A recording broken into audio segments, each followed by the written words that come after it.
What is going on, everybody? For those who don't know, I go by Philly Mike, and this is the Philly Talk Podcast. But you know what time it is, really. Battle Birds Podcast. That's what we got for the weekends. Right now, it's only myself. Philly Fresh will be coming on around 8, and Gate City is very busy. He said he possibly will come on. That's why I didn't put this on his channel. He's not sure if he can get on, but Philly Fresh should be here at 8 o'clock. But for now, I'm going to try to hold it down. What is going on, everybody? Seth, EJ, Tyrese, Rome One More, Michael Bernardo, Gene Pio, channel members up in the building, Murph the Kenzo. What is going on, my guys? Like I said, Battle Birds Podcast today, only one of 3 is available to get on at the start. Like I said, Philly Fresh should be coming on at 8 o'clock, and Gate City is question marks at this point. What's going on to my guy, Ed Oliver, content creator of a football team? You know what I'm saying, something light. Appreciate you for stopping by, my guy.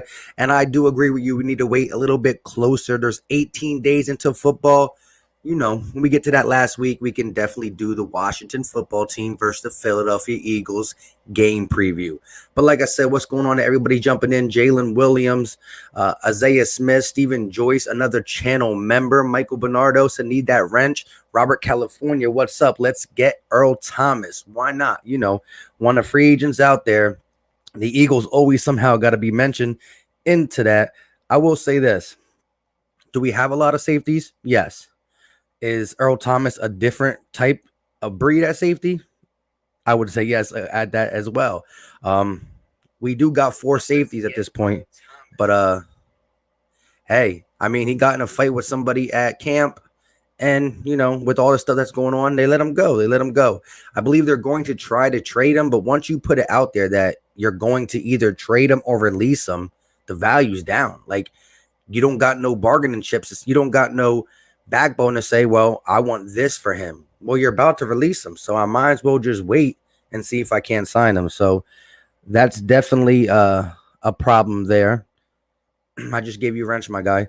But so let me know in the comment section, how do you guys feel about Earl Thomas? We're going to get into a couple more things. I want to address the wide receiver position.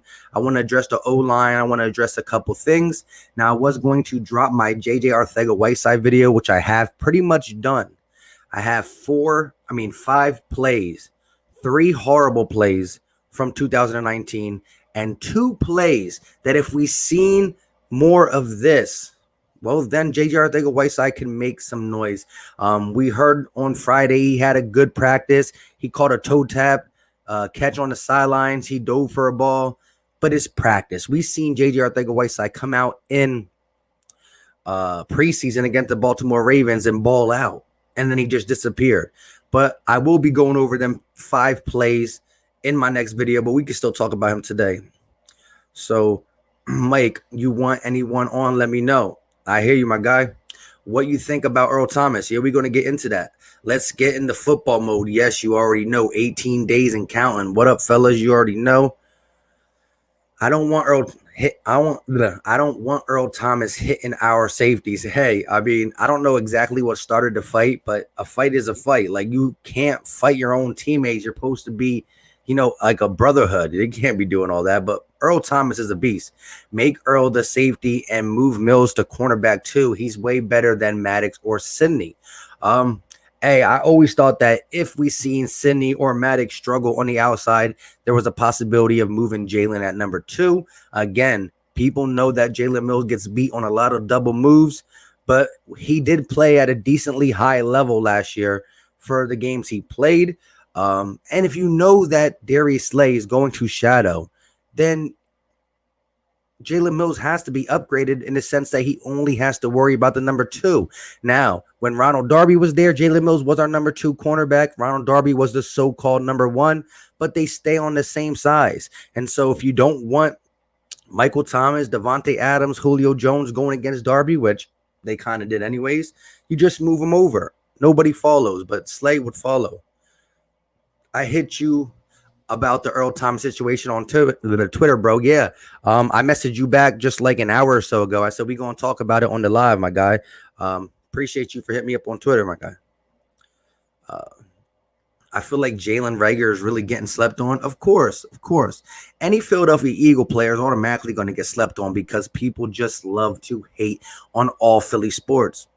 Have you seen Mills at cornerback? He gets burnt. Like I said, double moves do get him, but he played fairly well for the half season he gave us in 19. And if you get him only on number 2 wide receivers, he's going to play better.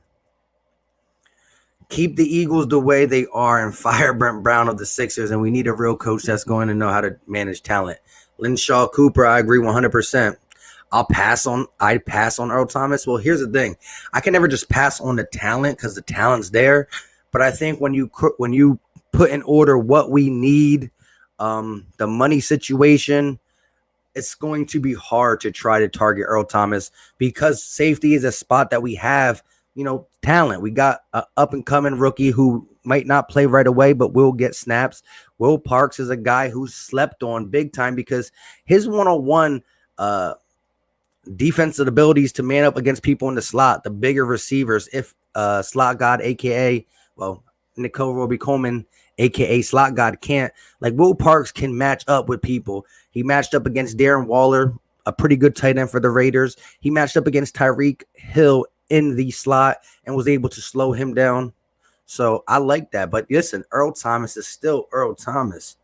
Earl's going to the Cowgirls. They've been flirting with each other for years. Yeah, I can definitely see that, which I won't like that. Pass on Earl. He's too expensive. Yeah, that's really what it comes down to, the money. Like, do we have the money to do it? Hold on. Let me make sure I sent the link to Philly Fresh and Gate City and the thing.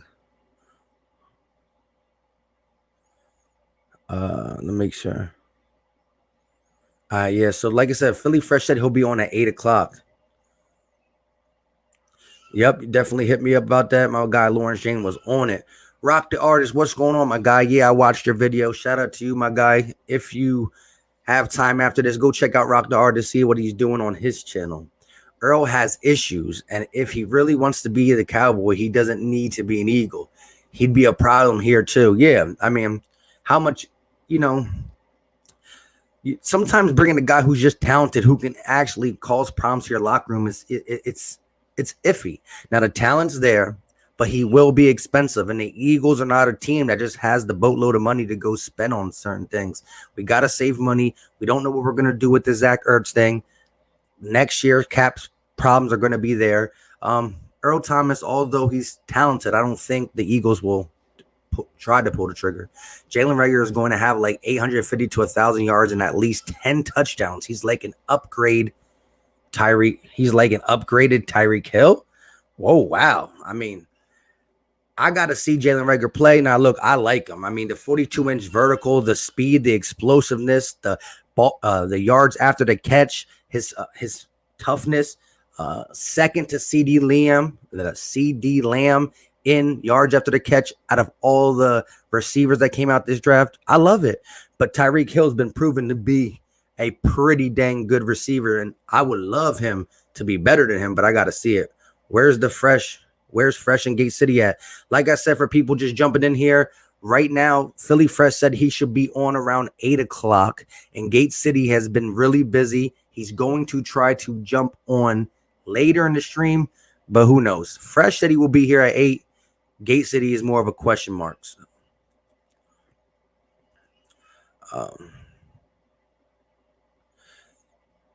Yo, what's up? What's going on? Dak missing.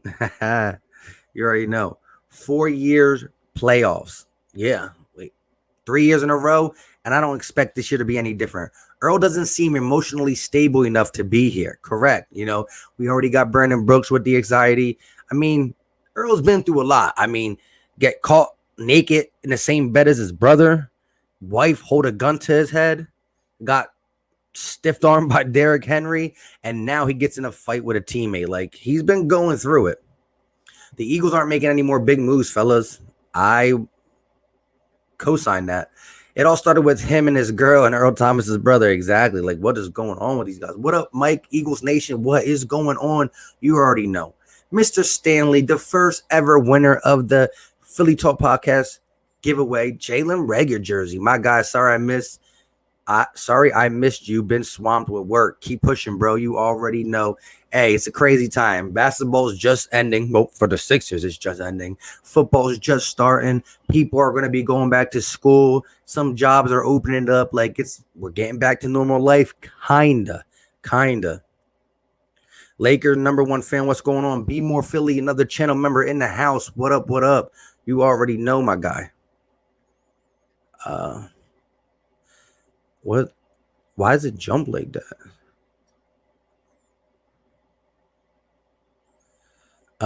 MJ said, what up, Philly Mike? You already know. What's going on with you? I think Reagor will be the best receiver out of the first round. Hey, I don't put that past him at all. I mean, look, when you look at CeeDee Lamb, Jerry Jeudy, Henry Ruggs, Justin Jefferson, Jalen Reagor, Brandon Ayuk, all these guys got talent. They all do, no doubt about it. But when you look at some of the things like the yards after the catch, second to CeeDee Lamb, he caught the most contested catches out of all of them in college. I mean, he slept on because he went to TCU. And he had a horrible quarterback. But now look, I'm not taking nothing away from Jerry Jeudy, Henry Ruggs, and CeeDee Lamb. They also could be good, but I do have a great feeling that Jalen Reagor is going to be able to come out, perform. I mean, he looks like he got it up here. He looks like he got it on the physical traits. I mean, the camp's going crazy about him. I mean, DBs are talking big about him. Jalen Mills said, hey, the dude is not afraid to catch the ball in the middle, which some rookies, ain't trying to do all that. I don't know how much he'll get with nobody knowing what the cap will be next year. Might be able to get him on a 1-year deal. Yeah, see, when it comes down to it, the money is always what makes it yes or no. Because the Eagles are in this type of situation, I think it might be harder, but I'm always down to hear at least what's going on. What is going on, Anthony Perry in the house? I got a feeling y'all going to get Earl. Ooh, you got a feeling that we are? I mean, if anything, you guys been in love with Earl Thomas for the longest time. Jerry Jones almost had him locked up until he dipped and went to Seattle. Went to Baltimore. Have you seen Trey Burks today? Epic fail. Exactly. Trey Burks balling in Dallas, but could not get on the court in Philly. Doesn't make sense to me. We don't need Earl. Yeah, he said, knock it off. Yeah, I agree. Look, when you look at the fact that we have safeties, a lot of them. We got young boys in Kevon Wallace. We got a guy in Will Parks who I'm telling you guys can play football. Like, he's good. He plays great defense against tight ends. He can D people in the slot. He's tough in the box. He can make the tackle. We still got Ronnie McLeod and Jalen Mills. However, Earl Thomas is a good player, but the money, the fact that we're stacked at that position, is it really a smart move overall, except for just getting a good player? What's up? Simone Stanley in the building. What's going on? If you don't know who she is, go check her out on YouTube. Simone with the sports. She does Eagles content, great Eagles content, and she also messes with basketball, NBA, all that good stuff. Definitely check her out. It's over. Deep ball. You already know. Carson Wentz got a big arm. He wants to use it, and he will be able to use it in 2020. The Eagles need Reagor the most, and they are going to use him. You already know. That's facts. Earl shouldn't even be on our radar. Yes, when you consider everything, he shouldn't be on our radar for the simple fact that it's a position that we don't need. If anything, you might want to bolster up the offensive line a little bit. You want to go out and get another cornerback, if anything, or a linebacker. These are positions that if a marquee guy fell out of the sky, you would have to look. Or Lou Willie says, it's sad, Mike, guys, we should have, my bad to throw that there miss earlier when we were talking Sixers. Yeah, you already know. We talked about Trey Burke a little bit over there as well, though. CD has a lot to prove, more than any other rookie receivers. He was supposed to be one of the first guys off the board, fell to 17. He's definitely got a chip on his shoulder. Edwin Solano, what's going on, my guy? Earl Thomas does love the Cowboys. Only Earl we get is the division title early. Yeah, facts, my guy. Division title sounds good. That's only EARL, add the Y, that we should be looking at. I agree with that. I agree. Waylon Sembley, what's going on, my guy? It looks like we need a tackle. Hey, listen, the offensive line has been struggling in practice, but it is just practice. You got to consider that it could be that the defensive line is pretty darn good. And also, we haven't been playing with all the starters. You had lineups where Matt Pryor, Malata, and Jack Driscoll were in it. We were sprinkling first teamers and second teamers in it. Now, when we have Isaac Samalu, Jason Peters, Jason Kelsey, Lane Johnson, and Andre Diller constantly getting beat, well, then we need to be worried. But Carson Wentz is already showing his frustration about the line. Day 2, he was a little bit suspect. He threw a pick. He was showing his frustration. Now, you got to understand that everybody's probably a little bit frustrated for the simple fact that how this camp went. Like, guys love to get into the facility, the NovaCare complex, for OTAs. They were supposed to be putting on pads and doing this stuff since May. It is legitly August, and we're talking about the first week of training camp. That got to be frustrating. We have Kavon Wallace, Parks, Ronnie McLeod. We are stacked there. I wouldn't be surprised if the Patriots went over there and got him. Interesting. We'd be smarter trading a one for Yannick Ngakoue. Yeah. If you look at that, you can never have too many defensive linemen because defensive linemen rotate. Your starting safeties play every snap. They should play every snap. But a defensive end is so gassed in the fourth quarter. Our philosophy's been like this since Jim Johnson, is to rotate these guys. Have guys who are rotated guys who can start for other teams and come in and give you fresh, valuable snaps. Luka is special. Everyone is talking about it here in Dallas right now. Man, Luka is a problem. The boy airballed 3 threes. He shot 3 threes and airballed them in the game and still had the confidence to step back on Reggie Jackson. Kawhi saw for not Dinham. Who could we get at O-line? Well, you still got 2 guys out there. You got Ronald O'Leary, an ex-Denver Bronco right guard. And you also have Larry Warford, who made the Pro Bowl for the Saints. There is a Pro Bowl offensive lineman sitting at home like, is anybody going to call me? Is anybody going to call me? Now, his price was up here, but he sees people in pads practicing, and he's at home. The price had to come down. Call the man up. A1? I'm not sure what you meant by that. Not sure about Earl Thomas. He got issues. Just don't want him to go to Dallas. Correct. At the end of the day, that's the main thing. We do not need him going to Dallas. You know, they are trying to scoop up. Look, they scooped up Everson Griffin. I mean, who knows? Rager was supposed to play at Oklahoma with CD, but family members was sick, decided to stay close home. Hey, that's tough. That right there is, would be part of the reason why I love the guy. He stand out. Like, other people would be kind of selfish and just try to care about themselves. So that can go a long way with team and just the chemistry and all that stuff. I'm concerned about our O-line. Yeah, like I said, it could be concerning, but I'm looking at it in a sense that we haven't seen the starters together, and it is the first week. See, offensive line, it's not just about beating your guy one-on-one. Yeah, the guy who's trying to get past you, you got to stop that one guy, but it's also about schemes and certain things. Like, Jeff Stoutland is one of the best offensive line coaches, but when you call a play, you block the guy in front of you, but you slide to the left, slide to the right, this guy pulls this way, this guy pulls this way, all that stuff. So when you're putting him a lot of Matt Pryor, Jack Driscoll, Herbig, Jason Peters at guard, they need to get some time to mesh. Offensive line, all the technical tendencies takes a little bit. But yes, it is concerning that the D-line is getting 6-something sacks. So we definitely got to address that. Like I said, you got Ron O'Leary, you got Larry Warford out there. If you're talking about anybody, give them a call. What's good, bro? Let me get a wrench. All right, I got you, my guy. Let me just get onto YouTube. Give me a second. Dillard left practice early. Trash. Because he's soft. Yo, Mike, how many weeks will it take for us to take the division this year? Your prediction, how many weeks? I do believe the Cowboys are going to play better than people think. I still have us winning the division. I think it's going to be a little bit. It's going to come down. We're not going to. I don't think we're going to be able to have like the division wrapped up by week 12 or something. I think it's going to come down to the last 2 or 3 games. Why is Slay getting burnt by Rager and your 5th round, 6th round picks? Because it's just padded practice. You can't press. You can't do any of the things that Slay loves to do, which makes him a better corner. This is why.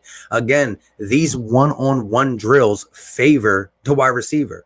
You got to understand that it's one guy versus another guy.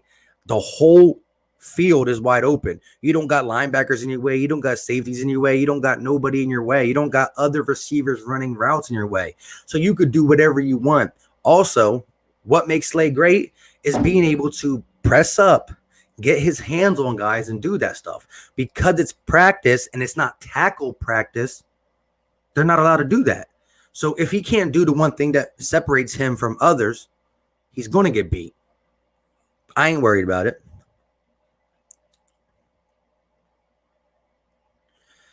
Man, I love how your channel is growing, bro. Let people know you're the best in the business. Smash that like button, y'all. Appreciate you, my guy, Lawrence James, another channel member, really showing support to the Philly Talk podcast. And today is Battlebirds podcast. It doesn't really look like it because I'm up here by myself.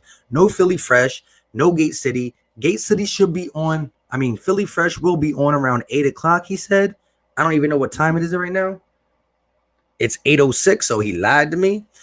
Gate City is really busy. He said he's going to try to hop on sometime, but he's not sure if he can. It's the D line, boys. We're stacked there. Would like to see us use a 5-2 set with everyone healthy. That would be scary. Yeah, I did see LB's video about that. So let me get this straight. Our O-line was getting best because not all our starters were playing when those 3 sacks happened, right? I don't know exactly when them 3 sacks happened, but Mulata was getting beat a lot. He was frustrated. He slammed his helmet at the end of practice, and Doug actually ran onto the field and started, gave him some words. So I'm not going to be the one to say that they were the reason we were getting beat. I don't know. I wasn't there. I'm only going off what beat reporters. I haven't saw any tape on it. But what beat reporters say is the O-line struggled. They struggled 2 times in 5 days of practice. Now 6 days being today. I'm not saying that's the only reason why. But when I'm hearing reports that Mulata got beat a lot, well, Mulata is a guy who's not going to be in the game. So if he's getting beat, well, that means the offensive line looks bad. If only one person's getting beat, you got to blame the whole line. So I'm going to take it with a grain of salt until I honestly hear our starters can't handle it.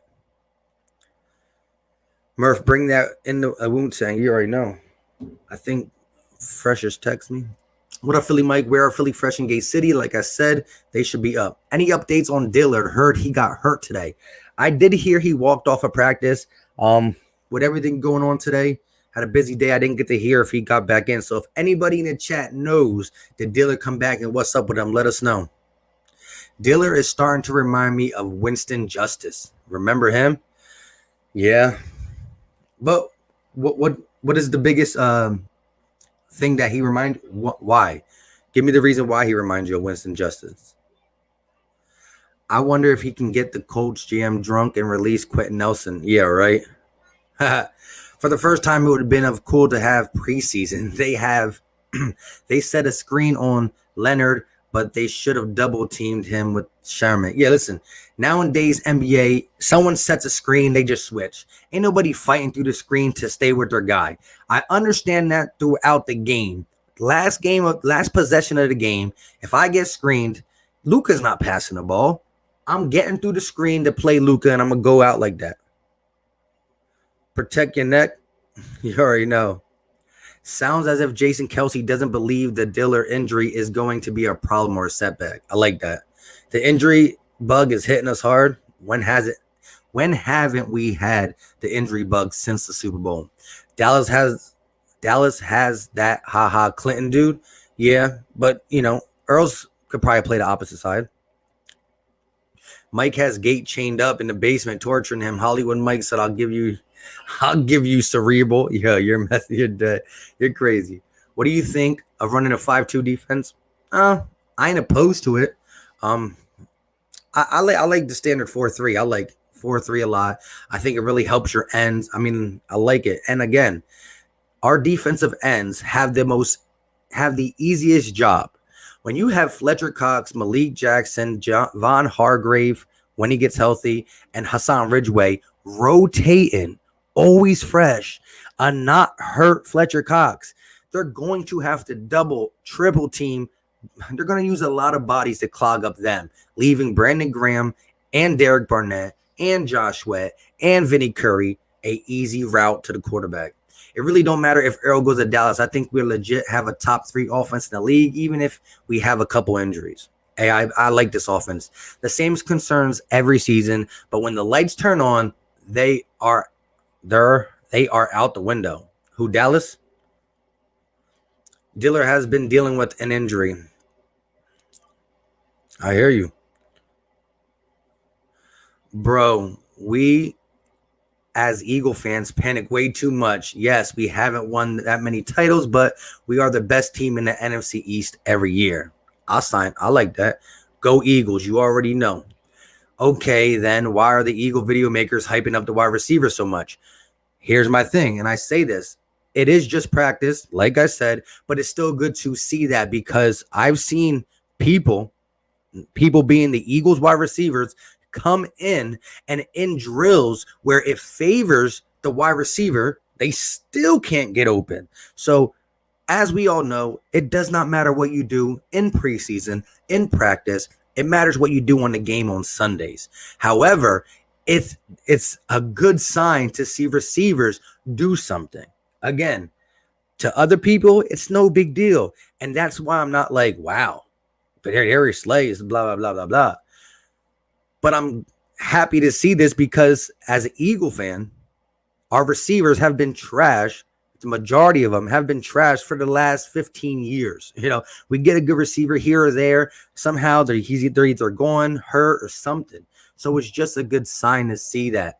We got to wait till Sundays. But we have a good chance to perform with these receivers on our first Sunday because we'll be matching somebody up against Ronald Darby week 1. Linebacker Brunson threw out the 5-2 defense. Yeah, I definitely saw that. What's up, Mike? I'm here. Big play. Eagles for life. Let's go. What's up, my guy? Bro, by the time we beat Seattle, we will have the division on smash. We trying to get that first round bye, Mike. That sounds good. And it's definitely harder now because we used to have 2 people in the conference gets byes, but because they added an extra playoff team, they took that second bye away. So only 1 team in the NFC and 1 team in the AFC get a bye. So I do like that, and I would love to get the first round bye. Last time we got the first round bye, we got some jewelry. Even if the O-line is trash, we should get Yannick so our defense eats and gets the offense back the ball back on the field. They will get it together. I like how you're thinking, my guy. Those 5th and 6th round picks are actually pretty good in deep receiver draft. Yeah, if the draft wasn't this deep, the 5th and 6th turned into a 3rd and 4th probably. Eric R jumping in and say smash that like button.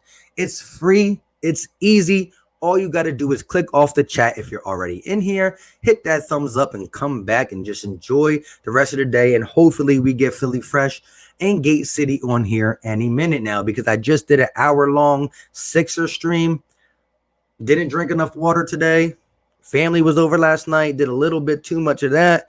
And I'm tired Eagles has landed. Am I doing better, my guy? Eagles will keep 6 receivers: D-Jax, Rager, Ward, J.J. Arcega-Whiteside, Quez, and Hightower. I'm hearing a lot of good things from a wide receiver, Deontay Burnett. Any chance the Eagles keep 7? If it's up to me, I'm keeping as many as possible. I would like them to keep 7. I believe it's going to be 6, but I would like them to keep 7. I hope we can get Barkley off the Giants so I can cheer on my Penn State alumni. Yeah, you already know. And here he is, the second member of the Battle Birds podcast has come through. Yo, that what's going on, man? Sorry for the delay, but Always something in a fresh household. What's going on, y'all?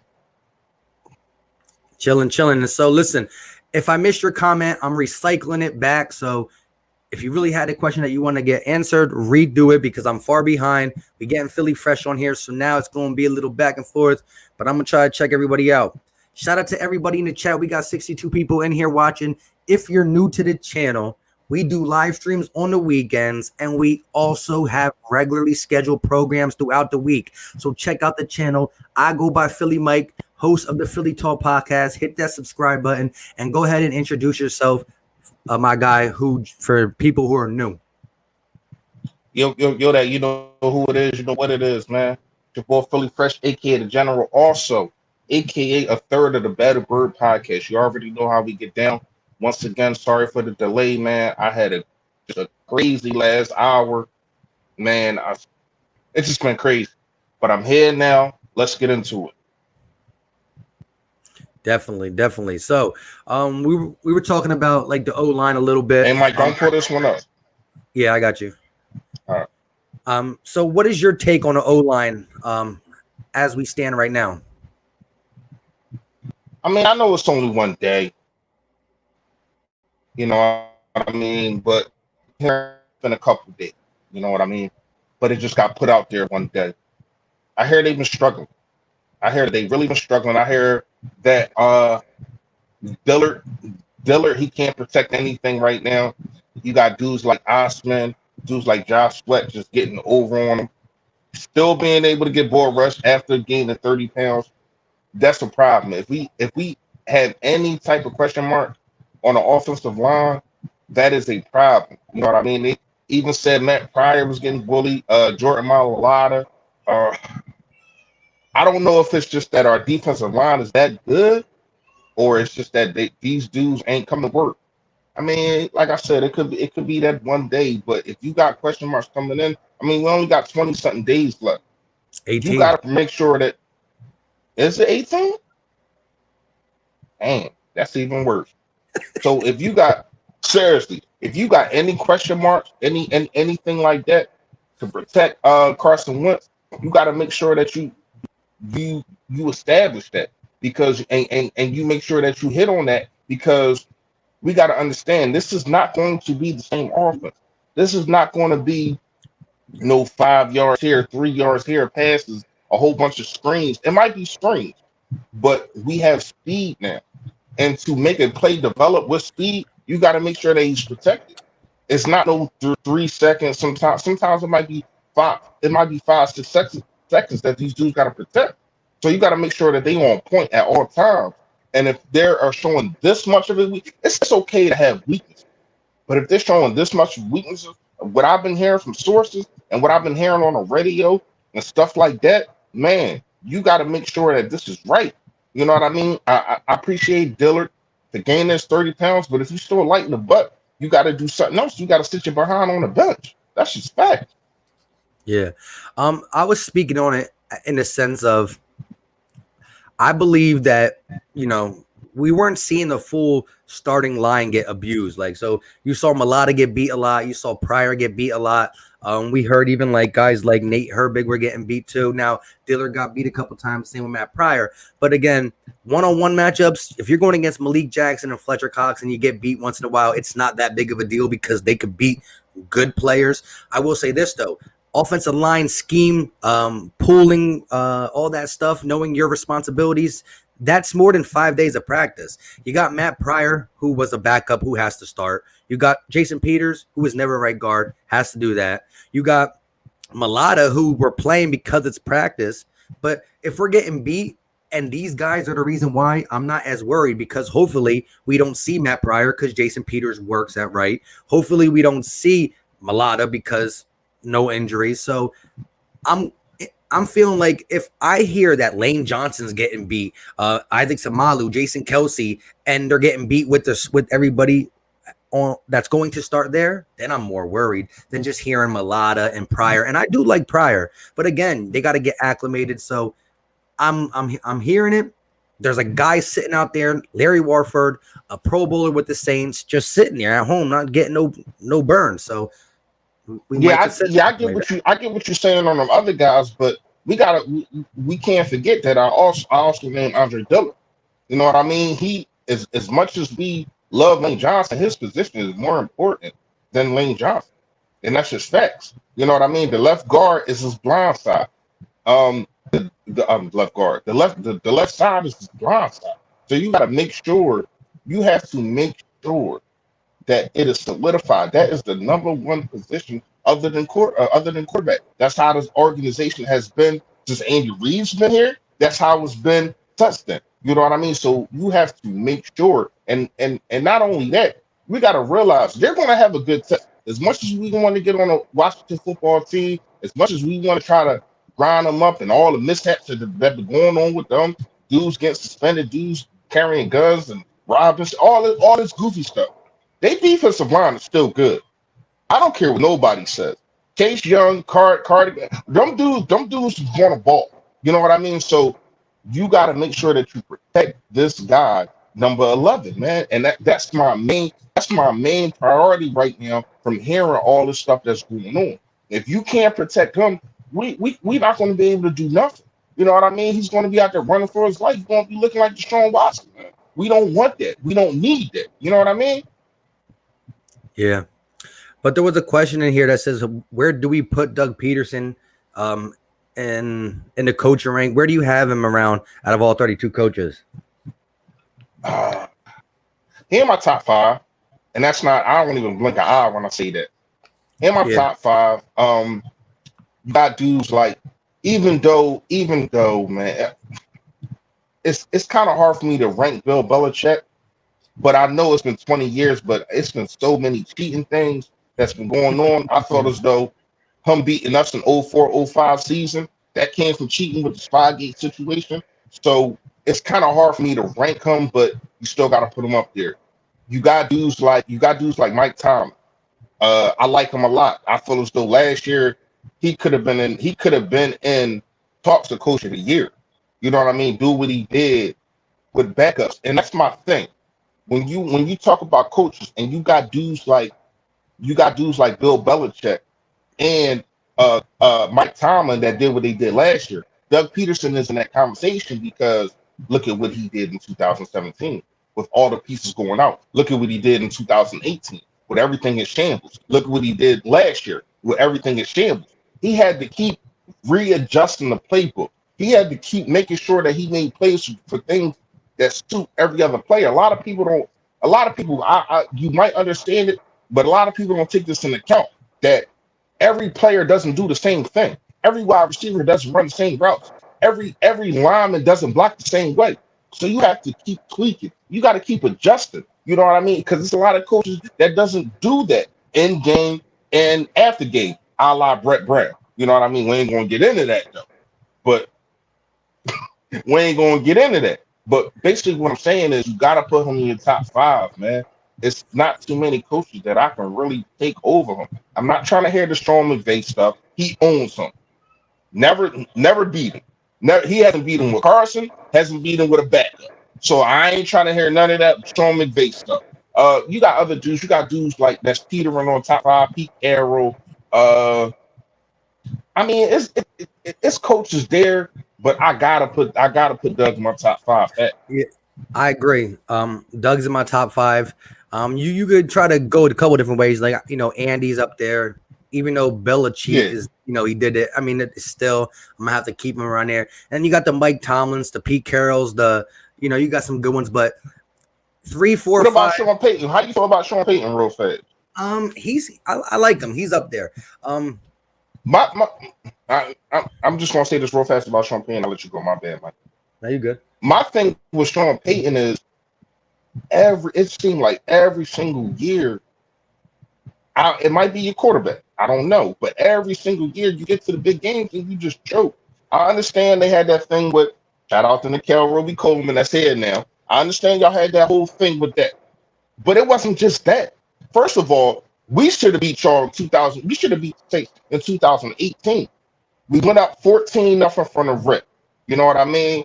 And it took them trick plays and all this kind of stuff, which is good coaching. That's good. That's understandable. All right. But y'all struggled against us against a backup and a whole bunch of injured play. You know what I mean? And then y'all went that no, LA went to the Simpsons, then y'all went to bed. You know what I mean? I don't want to hear I understand what happened with the Kelvin Coleman thing once again, but at the same time, y'all had a chance at overtime to win the game. Y'all had the ball first. And play calling wasn't good. You know what I mean? Defense didn't show up in overtime. So you have to have your guys prepared, not just for leads. You got to have your guys prepared for when it's time to go to overtime, stuff like that. I just don't feel as though he does that. Um, I will put him right outside the top five. Yeah, Sean Payton, like I said, Sean Payton is top 10 for me, but Doug Peterson is top 5. When you look at 3, 4, 5, you can argue a couple things. Could it be Doug, Thomason, Carroll, Carroll, Doug, Thomason? But it's that you can argue either way, 3, 4, 5, but he's in there for me. But yeah, Mike Thomason is my other guy, and Pete Carroll is my other guy when I talk about top 5s. Kyle Shanahan, someone said Kyle Shanahan. I can't, for the simple fact the way he collapsed in the Super Bowl. Yes, is he a great offensive mind coach? Twice. Yes. Once as an offensive coordinator for the Atlanta Falcons and then as the head coach of the San Francisco 49ers, who we play in the season. I want to talk about week 1 matchup a little bit. Since you touched on how good the Redskins D-line is. 20 days until Eagles play. That's what B. Moore said. He corrected me. I think the season starts in 18, but 20 into the Eagles because I think the opening game is Tampa and Saints, I guess, early or whatever. I'm not sure. However, we are going to get a test for this offensive line week 1 because I almost said the Redskins again. The Washington football team is not good. But if there's one bright note on their team, it's their D-line. Kerrigan, Montrezl Sweat, John Allen, Chase Young, all these guys can ball. And we're going to have, like I said, Brandon Brooks going down was major. I can't believe the guy's on the active pup. Like, dude, how do they think he's going to come back? I mean, if he comes back, the guy's Superman. It's plain and simple, but it's crazy. But we definitely going to get tested week 1. And I like that, though, because I want to know what we have. I want to know what we have. Andre Dillard, first round pick. We need to know if he's good. But we do got Jason Peters there to possibly take that spot if necessary. I hope he doesn't have to, but if he takes it, I do believe Matt Pryor can get the job done at right guard. I hope so, man. I hope so because, like I said, if there's any questions at all, that's a problem on the offensive line. Like it ain't like cornerback where and safety where though you can plug and play. No, man. I have not been really hearing a whole lot about Driscoll and the other guy from Auburn. I really haven't heard too much about them. Prince So Tega. I don't know if Prince Tega. I don't know if you can bring them the guys in, whatever the case may be. But I'm gonna tell you like this: if Dillard not that guy, how you gonna have to hold this L? I don't want to hear you calling Doug saying this is my first round pick. I moved up to get him. Make sure you play him. No, if he is booty juice, you keep his butt on the sideline. That's just facts, man. You can't put Carson Wentz's future in jeopardy because the guy is just not it is incompetent. You know what I mean? So you got to make sure, and I'm gonna keep saying it. You have to make sure that these are the guys because they're not. This is not something that we play with. We don't play with lines. You know what I mean? We don't play with O-line. If they not the guy, this is not no linebacker situation where so you can put him in and let him just fend for himself and figure it out. No, you got to make sure he is ready week 1. If he not, man, go get somebody. Go get somebody. Go do something. Even if you move Peters back to I don't care if it mess with his mental. I don't care if it mess with Andre Dillard. How he feel or any of that kind. I don't care about none of that. You are not more important than Carson Wentz. So if you are a liability, you got to sit your behind down. Facts. Malik Chris said, do you think Frank Wright or Doug Peterson offense that won the Super Bowl? This is how I look at it. I think it was majority Doug Peterson, regardless whose offense it was. We know Doug Peterson was the guy who called the play. So the play that was called at that time, at that moment that we executed was from Doug Peterson. What I think we've been missing since Frank Wright left is a guy like who's going to be there for Doug in the sense of preparation throughout the week, implementing some strategy in the game plan, and just being there to be Doug's right hand man and give him guidance at times. Frank Wright is doing a great job in Indianapolis, and that's why I like the role of Marty Morningway. I don't like Marty Morningway as a play caller, but I like him to be in the Frank Wright thing, preparation throughout the week, in Doug's ear. Maybe he tells Doug's to run the ball a little bit more, even though Marty Morningway is a pass happy guy too, because I do like when the Eagles run the ball. When we won the Super Bowl, regardless if it was Carson Wentz or Nick Foles there, we were third in the NFL in rushing. Now, we didn't have a number one rusher because we had a committee, but we were third in the league in rushing, and that's what I want to see from a guy like Miles Sanders. Yeah, my take on that real fast, Mike, is do we miss Frank Wright? Yeah, but I'm gonna tell you this: people underestimate how Carson and DeFilippo connection was. If you look at Carson Wentz's footwork, how he was in the pocket, the way he bounced around in the pocket, the way he moved his feet, the way he adjusted his hips while throwing, that's DeFilippo. That's DeFilippo working with him, pulling him to the side, and doing things like that. Our after him, our quarterback coaches has not been good. You know what I mean? Press Taylor really has not been good.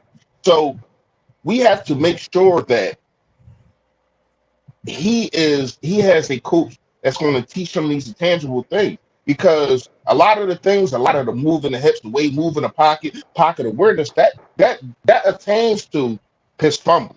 You know what I mean? And I feel as though, well, I'm pretty sure everybody does. I feel as though that is the nick on Carson Wentz is them fumbles, man. And I'll play devil's advocate, whatever the case may be, but they got to stop. You know what I mean? Hopefully, because we have more guys going upfield and everything is not surrounded around the line of scrimmage, that hopefully it won't be that many guys around the line of scrimmage like it usually is. And hopefully guys can get separation. That's another thing about, him fumbling. But he still has, even if a guy doesn't get separation, he still it's his priority to make sure you protect the football or throw it away. You know what I mean? And that's another thing I feel as though Carson doesn't do a lot. You know what I mean? You cannot make a big play every single play. It's not you got to let it come to you. And I felt as though he started doing that at the end of the season last year. He started letting things come to him. He started seeing the field better. You know what I mean? So he has to continue that.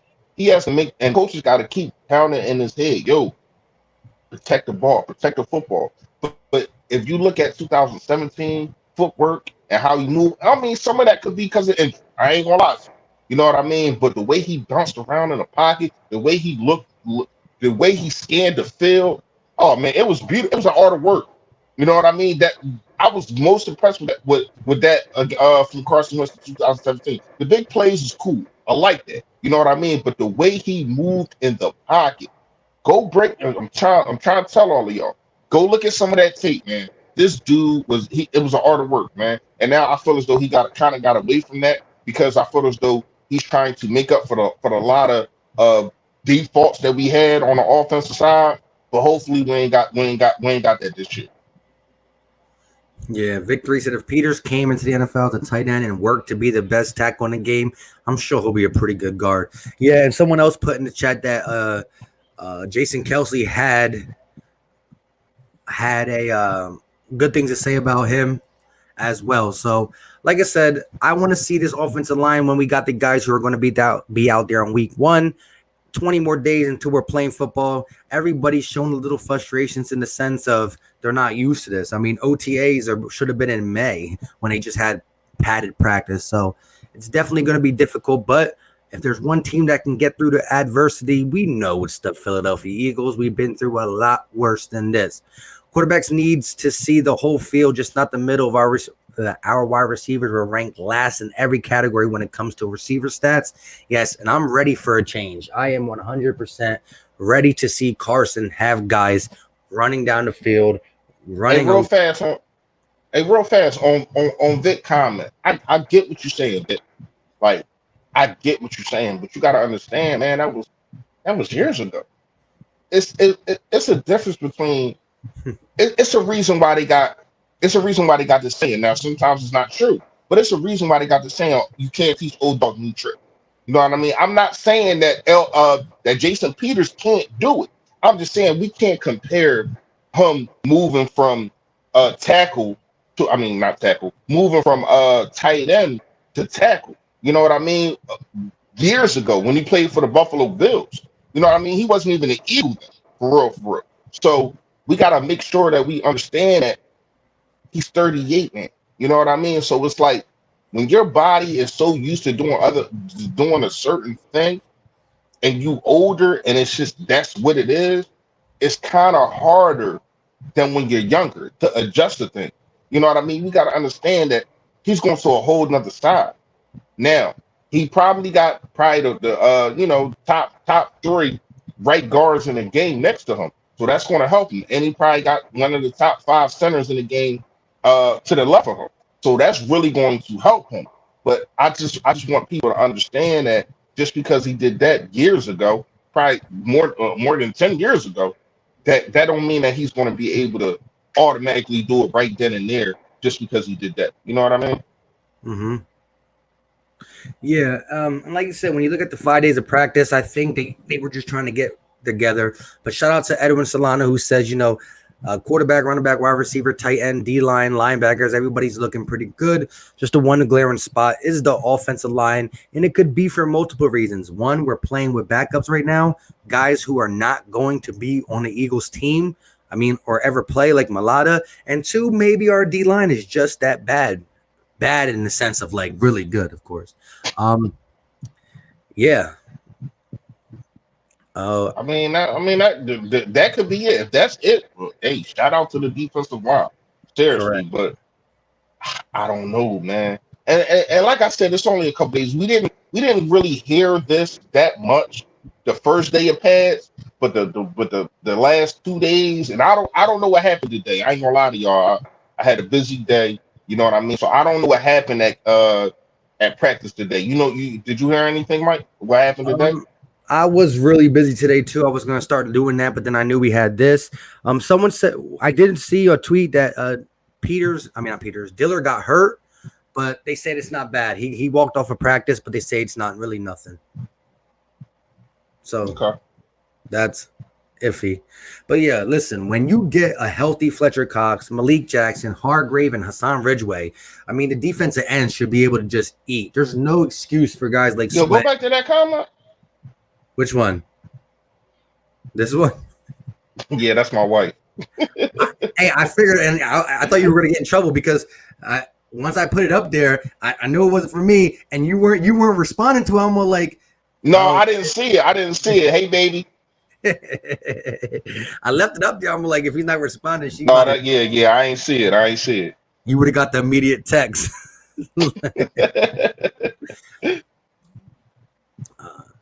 But yeah, so when you look at everything that you read from practice for the first week, what is your biggest takeaway? Like, what is something that you're like, you know what, this didn't shock me, but like this is going to be good going into the season? What was your biggest takeaway from any group of players? Oh man, it's the wide receivers to me, and it's been a battle. It's been a battle, man, between these wide receivers and these cornerbacks, and I'm loving that. I'm all for it, man. Yo, that, what's going on, man? What's going on, Murph, my guy? I'm all for it. But if what we was just talking about is real, and this defensive line is just as dominant as this, and dudes just can't block them, do you know? I want to say 2 practices ago, they had 13 sacks in 9 plays. They had 7 sacks out of the 9 plays.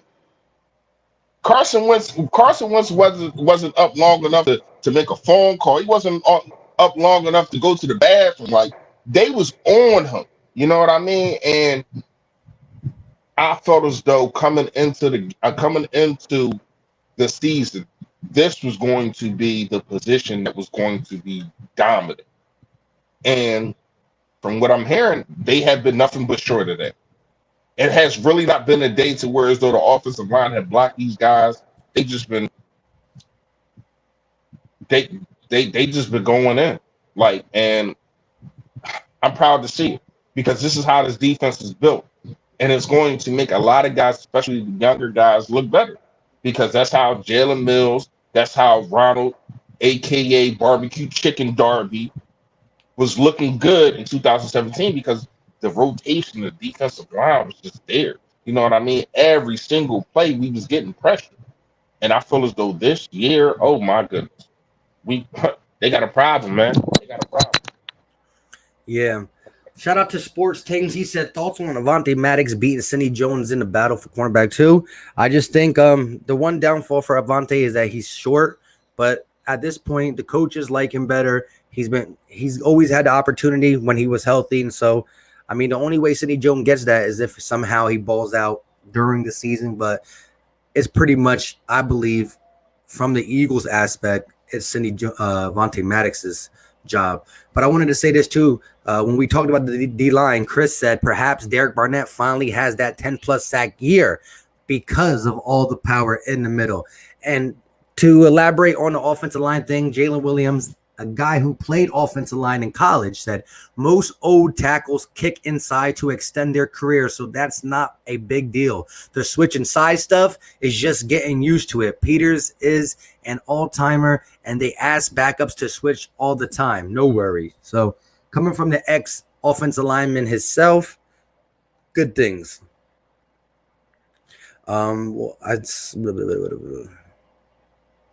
Disappointed in Cindy Jones' chance to showcase what he can do, and he can't stay on the field. Yeah. Cindy Jones' pick is looking worse and worse. I mean, he came up big at the end of the season, but for some reason, the coaching staff still didn't believe in him, so we were going to have to see how it plays out. But having big play Slay over there is going to help out these young boys. But it's looking like Avonte Maddox is that guy. Huh? So, no, I'm saying it's looking like Avonte Maddox is that guy. So Sidney Jones is really kind of obsolete right now. And I feel as though she's right. She's right. Year in and year out. You're getting beat by younger players, and who I feel as though, well, not Avonte Maddox. I feel as though Avonte Maddox is more talented than Sidney Jones. I just feel as though Avonte Maddox don't got the hype. And I ain't, shout out to Avonte, but it's just I feel as though you need hype to play on the outside. But at the same time, it's been year after year. Sidney Jones has not really done start going. Dudes has been beating this guy. Dude's been beating this dude out, and you were supposed to be, if not hurt, the number one corner coming out in 2016. You know what I mean? So it's like, well, 2007. So it's like,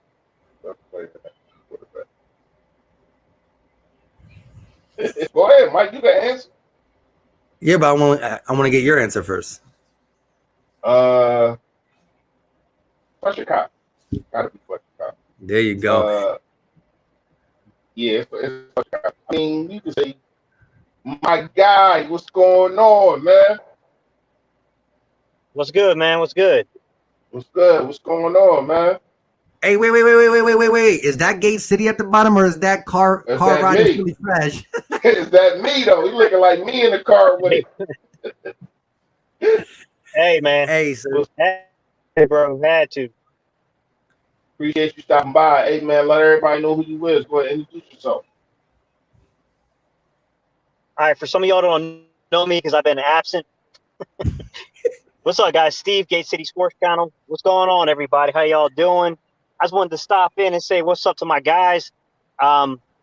Listen, I don't know if Mike and Reese had an opportunity to talk to y'all yet, but we are going to be switching to a Sunday pregame format. So this is just our way of letting you guys know that you guys asked for pregame coverage. That's what we're going to do. We're going to do pregame coverages on Sunday. So we're going to start switching this stuff over to Sunday. Yeah, so y'all better wake up early, because if you want the 4 hours and the game's at 1 o'clock, well, then we got to go on somewhere around 9 o'clock or 10 o'clock. Yeah, so get up, get your coffee, do what you got to do, and come join the Battle Birds podcast. And don't mind me if you see me on my phone. That just means I'm adjusting my fantasy football. I'm gonna be in like 3, 4 different leagues. So I'm gonna be on my phone, y'all. So I'm giving y'all a heads up right now. I'm major. I'm in the fantasy football crazy. So I'm gonna be in them joints while we going live. But yeah, I think that's gonna be dope. I think that's gonna be real dope. Us going right before the games. You know what I mean? I remember when we went right before the game at the Seattle game. I thought as though that was dope, even though we lost. That, I thought as though that was real dope, man. And I wanted to do that. Now that we doing that, I think that's going to be dope. Facts. Little technical difficulties, Android style. You know what I'm saying? He got to, like you said, got to get that iPhone. But there's a couple questions in here talking about this. Caravion LeBlanc make the team this year? That's interesting. I think the first candidate to get cut would be Rasul Douglas, but with the amount of people who can play the slot, it's going to be tough. It's going to be tough who makes it. As I would like to keep a lot of receivers around, I think cornerback is another position you want to be heavy on because of the injury bug. I mean, our cornerbacks went down last year. Avonte Maddox was hurt. Ronald Darby was hurt. Jalen Mills was hurt for a time. Sidney Jones got hurt.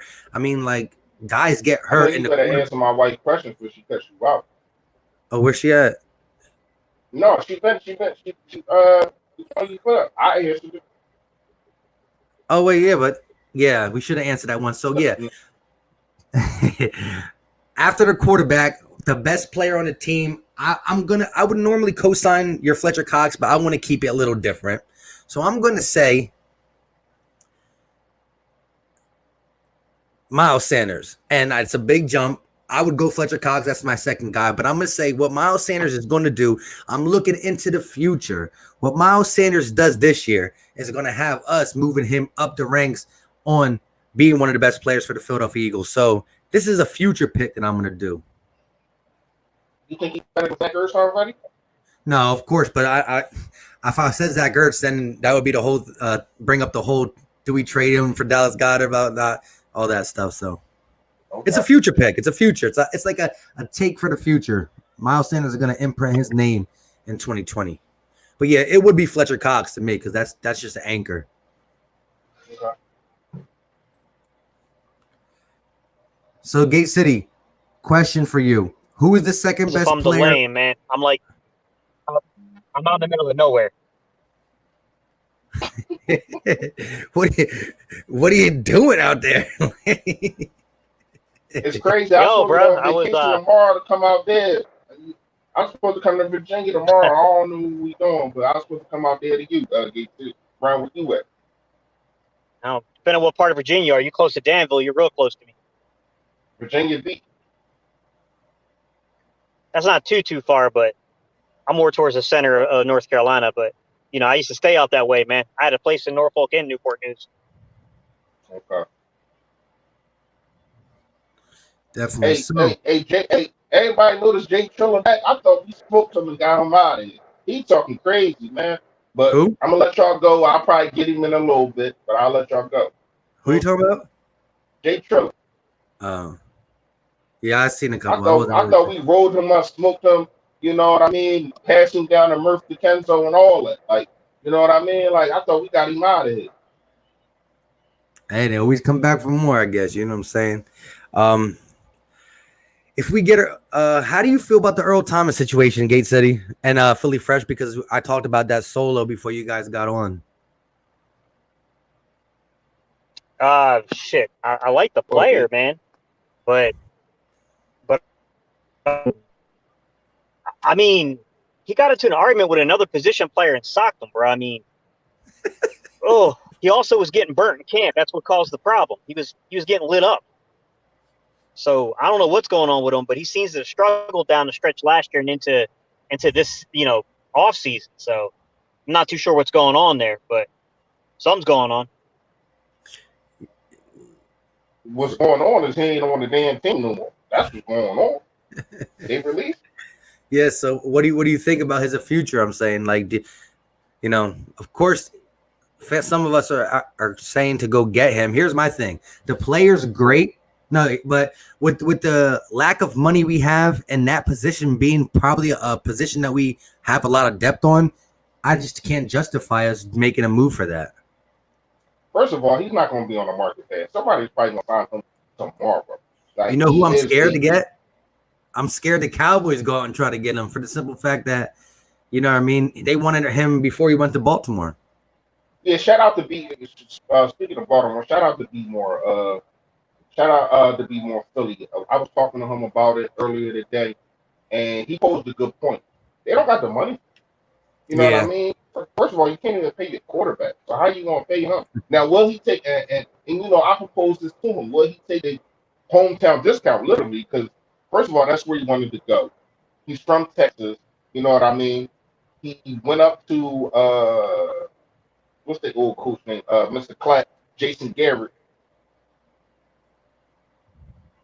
Anyway, he went up to Jason Garrett and said, "Come get." You know what I mean? 2 years ago. So maybe he try. You know, he's gonna try to finagle out of that. I don't know.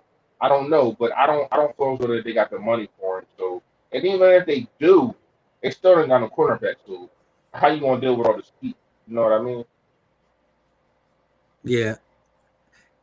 At the end of the day, I haven't said that in a while, but I just don't see the means to justify getting a guy who we have adept at that position at the money he wants, unless the money's just extra right. So I really can't see it. And I don't know why people be hitting me on my DM. You know what I mean? People been adding me and saying that I don't talk about the bad on the Philadelphia Eagles. I do. I I'm trying to tell you, I keep it real. All I keep it a beat. You All of it. just you just made a I just video about the O line. You just made a video about the O line. and I just was talking about it 5 minutes ago. Either you're not listening, JJ Triller, or you got selective hearing. You know what I mean? So how about you open your ears, listen to everything that I say before you make a comment, because what you're speaking is not fact. You want to come to me speaking facts? All right, we can do that. We can go back and forth. You want to come to me with this hogwash, with this bull crap? Nah, I'm not doing that, man. Like, come on, bro. I just went on a whole rant about 10 minutes ago saying that the offensive line needs to be better. So come Yeah, on, man, don't do that. he wasn't here for that, but you definitely speak all facts. And like I said, I'm not dismissing the offensive line. I just want to see when it's fully the starters how they would play. But shout out to my guy Philly Notion in the building with the super chat. Everybody smash that like for the goats. Sorry I'm late, fellas, and no, we do not need Earl Thomas. That ship has sailed. Fireworks, fellas. Thank you for the super chat, my guy. Appreciate you Warm 100%. it up, though. Warm it up, though. My guy, that's my guy right there. Make sure all of y'all go check him out, man. If you like what you see, hit that sub button. This dude been grinding, and I appreciate it. Was on his channel. Me and Mike was on his channel. I want to say, what was that, like 4 days ago, Mike? Like 4 days Uh, ago, right? Tuesday, yeah. Yeah, yeah. We was on that joint Tuesday. Go check that joint out. Make sure y'all subscribe for, man. I'm trying to tell you, you're gonna be impressed, man. He's going to make sure that he entertains you. That's what he does, man. You know what I mean? And he's good fat. Some of his hot takes are a little crazy.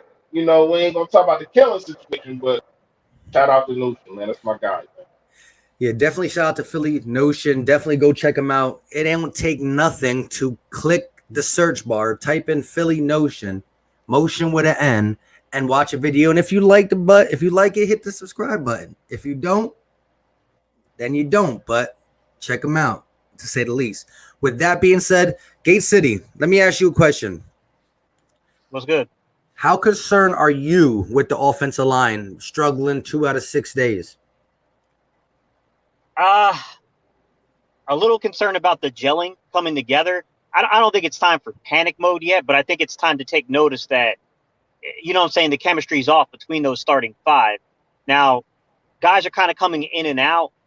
Um, I'm a little concerned about Peters kind of not getting enough reps yet at right guard. I mean, I think Peters can absolutely do the job at right guard, but he's going to need reps. I mean, you can't be just dependent upon him getting those reps in season. That's not what you want. I'm always going to be a little worried about Isaac Sayamalu because I think he's a natural center that they got playing left guard. I love the kid when he pulls. I think he's a good pulling guard. I think he's, athletic, but I do think that he struggles with bigger, stronger D tackles, 3 techniques, things like that. And that's kind of real fast. That's kind of what Kelsey did in the beginning of his career. If people don't remember, you know what I mean. In the beginning of his career, he struggled with bigger guys. You know what I mean. But go ahead, Gates. My bad. No, you're good, man. Andre Dillard, in some of the drills, I see a lot of improvement from Dillard. He looks stronger. He looks bigger. But I got to be honest, he had a couple of mental lapses I saw on film where they caught him. They were actually filming it, and he got beat a couple of times. Look, I mean, in these early practices, that stuff's it happens. I'm not overly concerned yet, but it certainly caught my attention, and it's something that, like, if we don't see that get worked out in the next, like 7 to 10 days, like, we got a major problem on our hands. That's the same thing. Definitely. Yeah, and that's my thing. As Gate City said, it's mainly how they're gelling, and you got to understand the fact that Mulata's coming in, Matt Pryor's coming in, Nate Herbig is coming in, and the line can look bad just because one of these guys get beat. If Mulata getting beat, which he was the one who slammed his helmet down at the end of practice, frustrated, Doug had to yell at him. We haven't seen him in a real game. I don't think we will see him in a real game. And if he's the weak spot on the O-line, making a whole offensive line look bad, well, then it's not overly concerning because we don't expect to see him in the rotation. Now, if it's Lane Johnson getting beat, missing assignments, Andre Dillard, Samalu, Kelsey, Peters, it's more of a problem. Mike, I'll give you a hot take. You want a hot take? Sure. Always. He ain't making this roster. He's not making this roster. Mulata? Who do you think? That's not a hot take no more, Gate City. At the beginning of around when we was draft and all that would have been a hot take. It ain't no hot take no more. This kid has 3 years to develop. I understand, first of all, I thought as though they should have put him defensive line. I thought as though he should have been on the defensive line. You know what I mean? The way he played rugby and being that big, always pushing forward, it's kind of hard to just take your memory to push back. Now, we did see a lot of his skill set, a lot of things that he did that implemented Lane Johnson, the way he moved feet back. All right, that's cool. But he can't move. This kid cannot move. He cannot. People just go around and they say Osman and Josh Sweat wasn't even making moves. They just going around the kid. He can't move. You know what I mean? Backwards and then move side to side quick enough.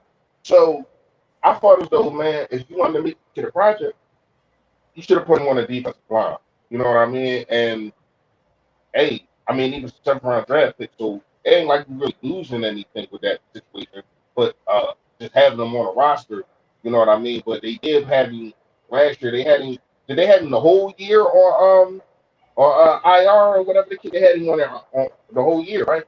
Last year. I believe so.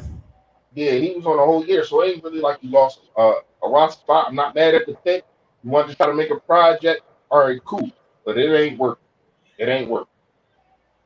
Hold up. Vic 3, a channel member in the building said, I'm never going to forget the Henry Ruggs hot take, Gate City. What Henry? Wait, I missed that. What was it again, Gate? Do you know off top? If you don't know, Vic 3, put it what the hot take was again. I don't know. Vic 3, comment what the hot take was so I can read it. Gate's like, I said a hot take. Yeah, I don't. Normally with the receivers, I think that most people paid attention to with the hot takes, it wasn't really Henry Ruggs. I mean, now I made a hot take. I made a whole video. Receiver. Yeah. Now he might be most of my hot takes you at me. receiver. Huh? He might be confusing you with me because I made a whole video that was kind of a hot take about Ruggs. I said he wasn't the number 1 receiver. So I mean, he wasn't at Alabama. I mean, that's that. But I said coming into the draft, I thought though he wasn't the number 1 receiver. So yeah, that might have been what we talked about. I don't know. Vic would have to explain out what he means by it. No, I'll let you know if I said it. Right. Oh, he said right here. That wasn't me. Yeah, that wasn't me. No, Victory. That wasn't me, bro. What? He said, I didn't say that.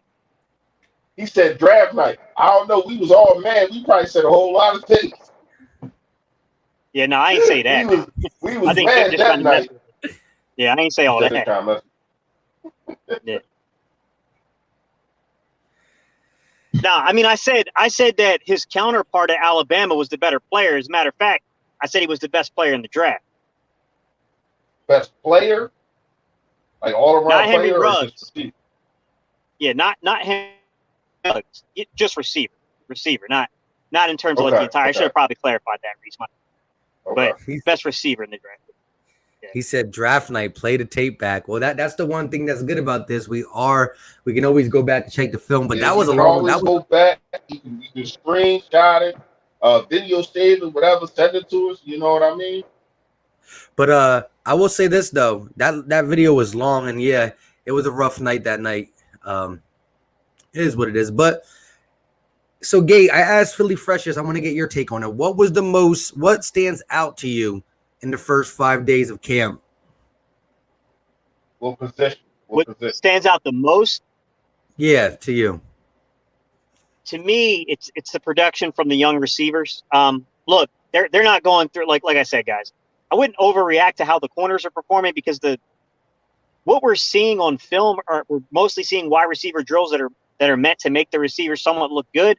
But I can tell you this: Hightower and Quez Watkins in particular, Jalen Rager already knew was going to be good, but Quez Watkins and John Hightower are further ahead in their route running than I thought they would be. Hightower I knew would have a very diverse route tree, but like the way Hightower's sinking his hips, creating that separation at the top of route stems. Hightower's even looked pretty good on contested catches, which he's had an ability to make some crazy catches, but he's also had some boneheaded drops too at Boise State. And I was a little concerned about him in that regards, but he's looked really solid, man. I think we're going to have a heck of a receiver rotation, man. I think a lot of these guys are going to press for time. They're going to press for real playing time. And we might not have 1,000-yard receiver, but I guarantee you we're going to have I'd say at least 2, if not 3 receivers over 500 yards. That's what my take was too. I ain't gonna lie to y'all. I'm gonna push the envelope. I ain't gonna say it might not the way that we spread the ball this offense. Even in 2017, you know what I mean. We didn't have 1,000-yard receiver, but I'm gonna push the envelope. I'm gonna say it's gonna be 2 guys over 800. 2 guys over 800, and then you still got Zach Ertz that's probably gonna have 700-800. That's my personal opinion. If everybody This is what stays I'll say, Reeves. I see when I speak, I want everybody to realize when I speak, I'm speaking 16 games. I'm not speaking in and out, just Sean Jackson probably get hurt. I mean, I ain't speaking it. I feel as though if they're healthy, Jalen Rager and Deshaun Jackson both, you're going to get 800 yards out of both of them guys. Hey, So this is what I'll say, Reese. This is what I think could be scary about the Eagles in terms of like how explosive this team is. What do you do if you got Miles Sanders, Boston Scott, or Jalen Rager in motion in like a jet motion type thing? If you're a safety and now you're trying to play over the top of Djax, or you're trying to play over the top of Quez Watkins or Hightower, what do you do if you see one of those guys start moving towards a jet motion? That split second of hesitation, that's 7 points. Straightforward. yeah. Yeah, that's all it takes. That's all it takes. I mean, we see it. This, We see it in Kansas City. Like no lie, we see it. You know what I mean? We see that if you make a mistake, if you make a second and a half mistake, you are burnt out. You know what I mean? And I feel as though that we have that right now, and it's going to get better and better every single year. You know what I mean? But real fast, Gates, I seen your video on JJ. Are you starting to believe in him now, or like because I still got questions, man. you I talking about understand. I JJ? understand. Yeah, Reese, are you saying JJ Arcega-Whiteside? yeah, JJ, yeah. J Jaw, Sorry. whatever you want to My call him. phone's it's glitching a little bit, guys. So, Okay. here's the thing, man. I see some good. I still see a lot of bad in camp. He's been displaying really solid hands. I thought his hands have looked really good in camp. I can tell you this, man. When he did that, when they were doing that, it's like a shuffle drill, and really what it does, it loosens up your hips and it gets you kind of used to those cuts. Man, he was tight in the hips, bro. He didn't look any different from last year to me doing that. When he did the outside release drill, if you look at that cone, man, look how upright he is. That's not what you're supposed to do. You're not supposed to That's not present your good. chest for a defender to jam you. He's doing exactly the opposite of what you're supposed to do on that drill. Now, when he did that inside release, I thought he did that exactly the way it's supposed to be done. I thought he hand fought well. I mean, that drill looked good to me. People are saying he's making amazing catches in camp, but I can't find any footage of it at all. I've been No one hearing the is same posting. thing. I've been hearing the same thing. Like he been making one-handed catches, and Yeah, he been, but you know what you don't hear? You don't hear nothing about his route running, and that's a problem. When you don't have the speed and you can't get separation with speed, you have to run Chris route. It's a reason yeah, why Michael Thomas gets so many targets because he's not the fastest guy on the field, but he knows how to run route. You know what I mean? This guy has to be a technician in route running. If not, it don't matter how good you can catch if you ain't got separation. Especially with Carson Wentz. Carson Wentz is not really a guy. He will throw you the ball 50-50. But if you don't have any separation at all, he's not gonna you're not gonna get the ball. I lied. J.J. Arthur-Whiteside last year and Matt Howard. You know what I mean? If you're not getting any separation at all, you're not getting the ball. That's point blank period. Yeah. Shout out to my guy George Redden with the 4.99 super chat. He says, "Yo, what's good? What did I miss? By the way, I love y'all. Keep up the great work. I missed y'all." So far, we had a little bit of a Shout out solo to you, man. act at the beginning. Gate City, Philly Fresh only been here. Philly Fresh came in and Gate City came in. We talked a little bit about the Oline. We discussed a little bit about Earl Thomas and stuff like that, but mainly it's been the O-line. We just started transitioning to JJ Arthur-Whiteside. I will say this about him. I have 5 plays that I pulled. One from the Dolphins, one from the sorry, Mike, Giants, you, bro. and one, huh? I was saying Yo, sorry, dude. I was trying to listen to you, but it kept cutting out on me. Yo, you know what's crazy? Real fast before you keep going, Mike. You know what I'm starting to see because basically this was me the last time we went live. I was every day with him. But it seemed like when when we all go live and when we doing this thing, if one person doesn't have like a good connection, everything because you were just frozen, right? Like For it just real? seemed like yeah, it seemed like when one person doesn't have a good connection, everything just is flustered. I don't know what's going on with StreamYard on that. But am I good now? Yeah, Yeah, you good. I can see. yeah, you're good. It might be me, guys, because I'm not even like attached to any Wi-Fi. All right. Well, with that being said, I believe I got 5 plays that I'm breaking down on JJ Arthur-Whiteside. I'm going to talk about what he did in camp and what he did last year, which wasn't much. I think he really That's needs to gonna be a get. short video. Yeah, it's like a 30-second highlight. No, I'm just kidding. His route running, like you said, he's coming down with. I guess he had a really good contested catch. Why it was contested? Because he doesn't separate. He had a toe tap catch, a diving catch, but yeah, we can't find this tape. And him playing at the X position can change how this whole offense is. So it's going to be interesting. We do got John Hightower who can play the X if JJ just ultimately fails. We will get Alshon back later in the season, which if he comes back healthy could be key because a healthy Alshon is good. A lingering back on piano on back running down the field Alshon is not that big of a deal. So I'm interested to see where all that goes. But yeah, I'll be dropping that video tomorrow. I had family over yesterday and had an impactful day with the Sixers getting swept. Oh my God! Listen, Hold on. Oh, more god Eagles damn, talk, please. motherfucker, just walk across the middle of the street. He got that road rage. Hey, Gay City got road Almost rage hit out somebody, this. bro. Well, all You you out hear, there in the dark with the listen, deers and all that. all you hear in Gay City's video is thump. Oh my God. Yeah, it's been a rough day. I've been It's been a long day to say the least, but yeah. So I want the I chats. mean, that's a concern. That's a concern.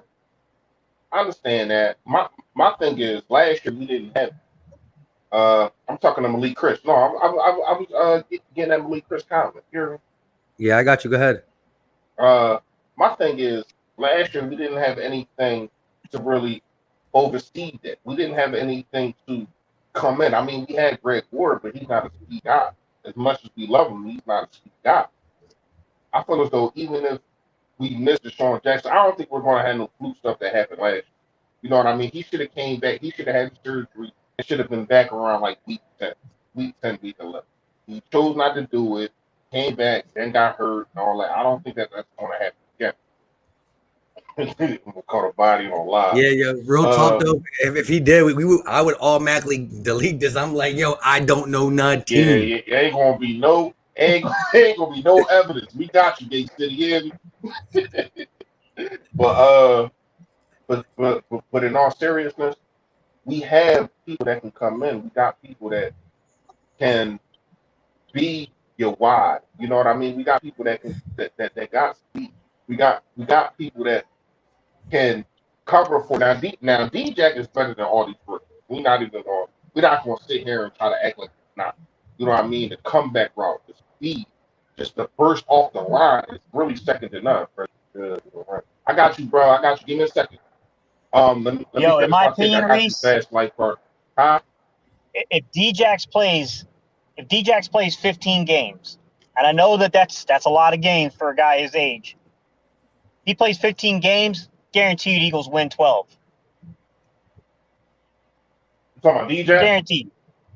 Yeah, Djax Listen, plays listen. 15. If we had DJ last year for them games, we would have been 12-4. You're absolutely right.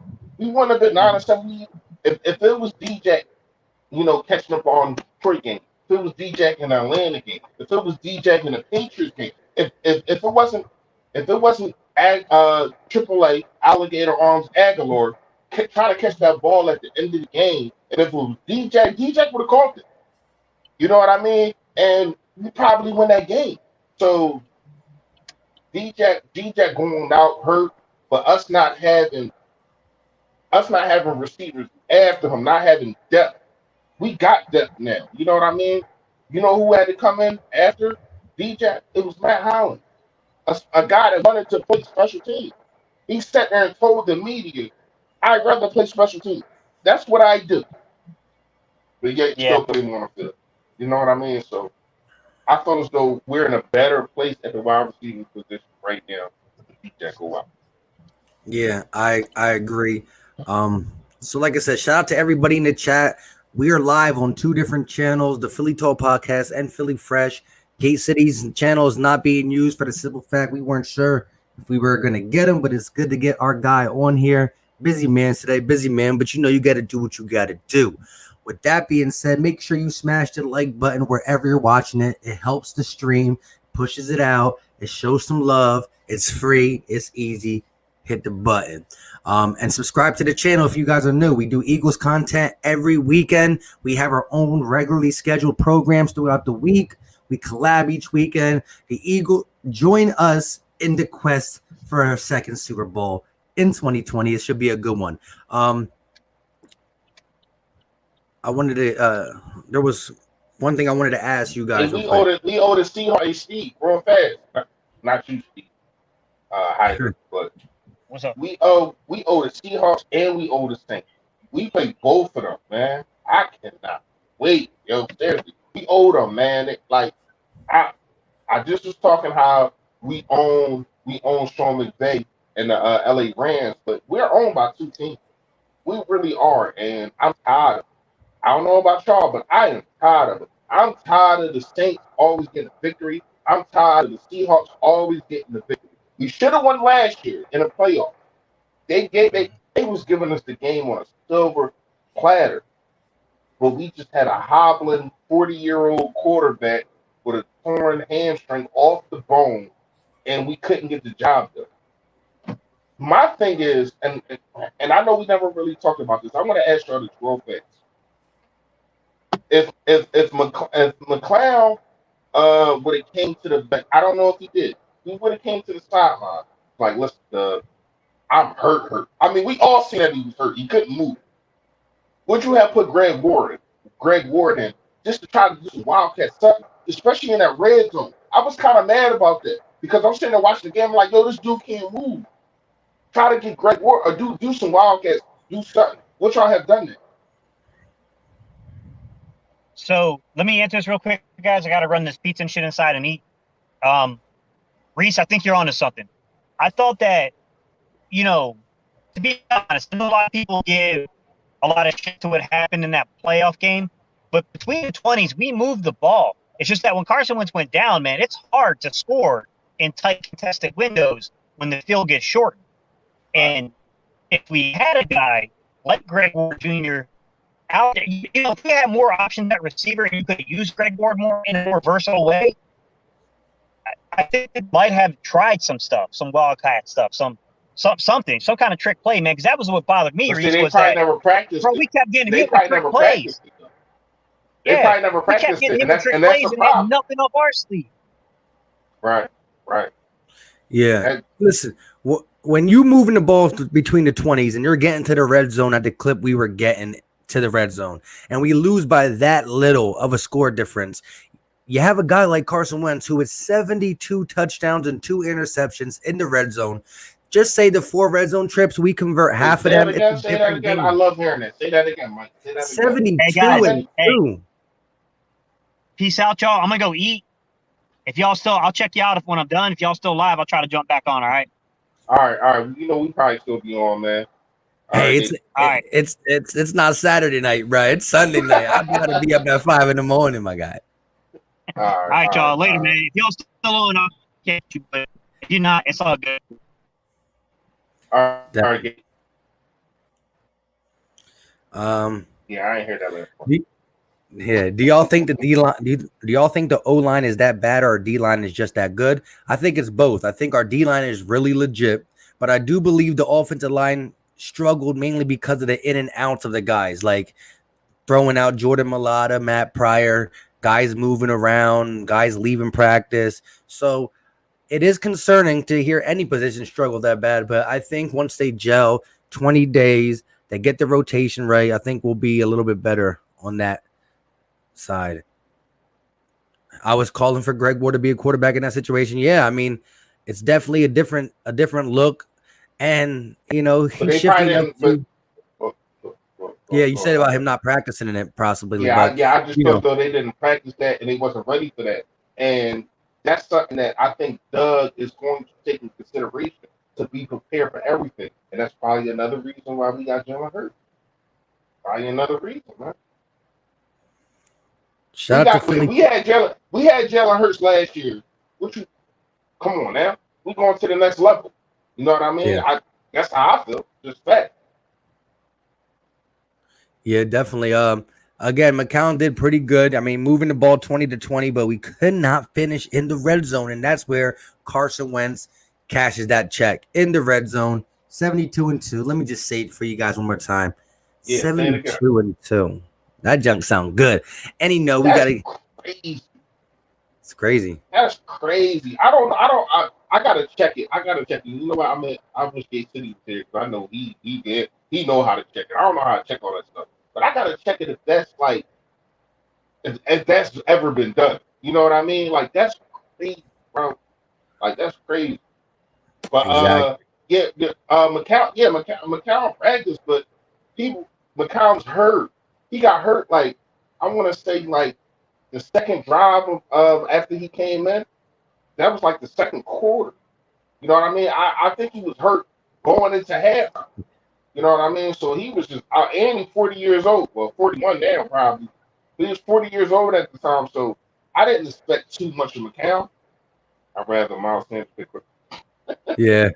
No, McCown was doing this. You gotta respect what McCown was doing. Yeah. He was getting us up and down inside the 20s. But it was just once the defense collapses and everything was on you. He couldn't move. He couldn't do anything.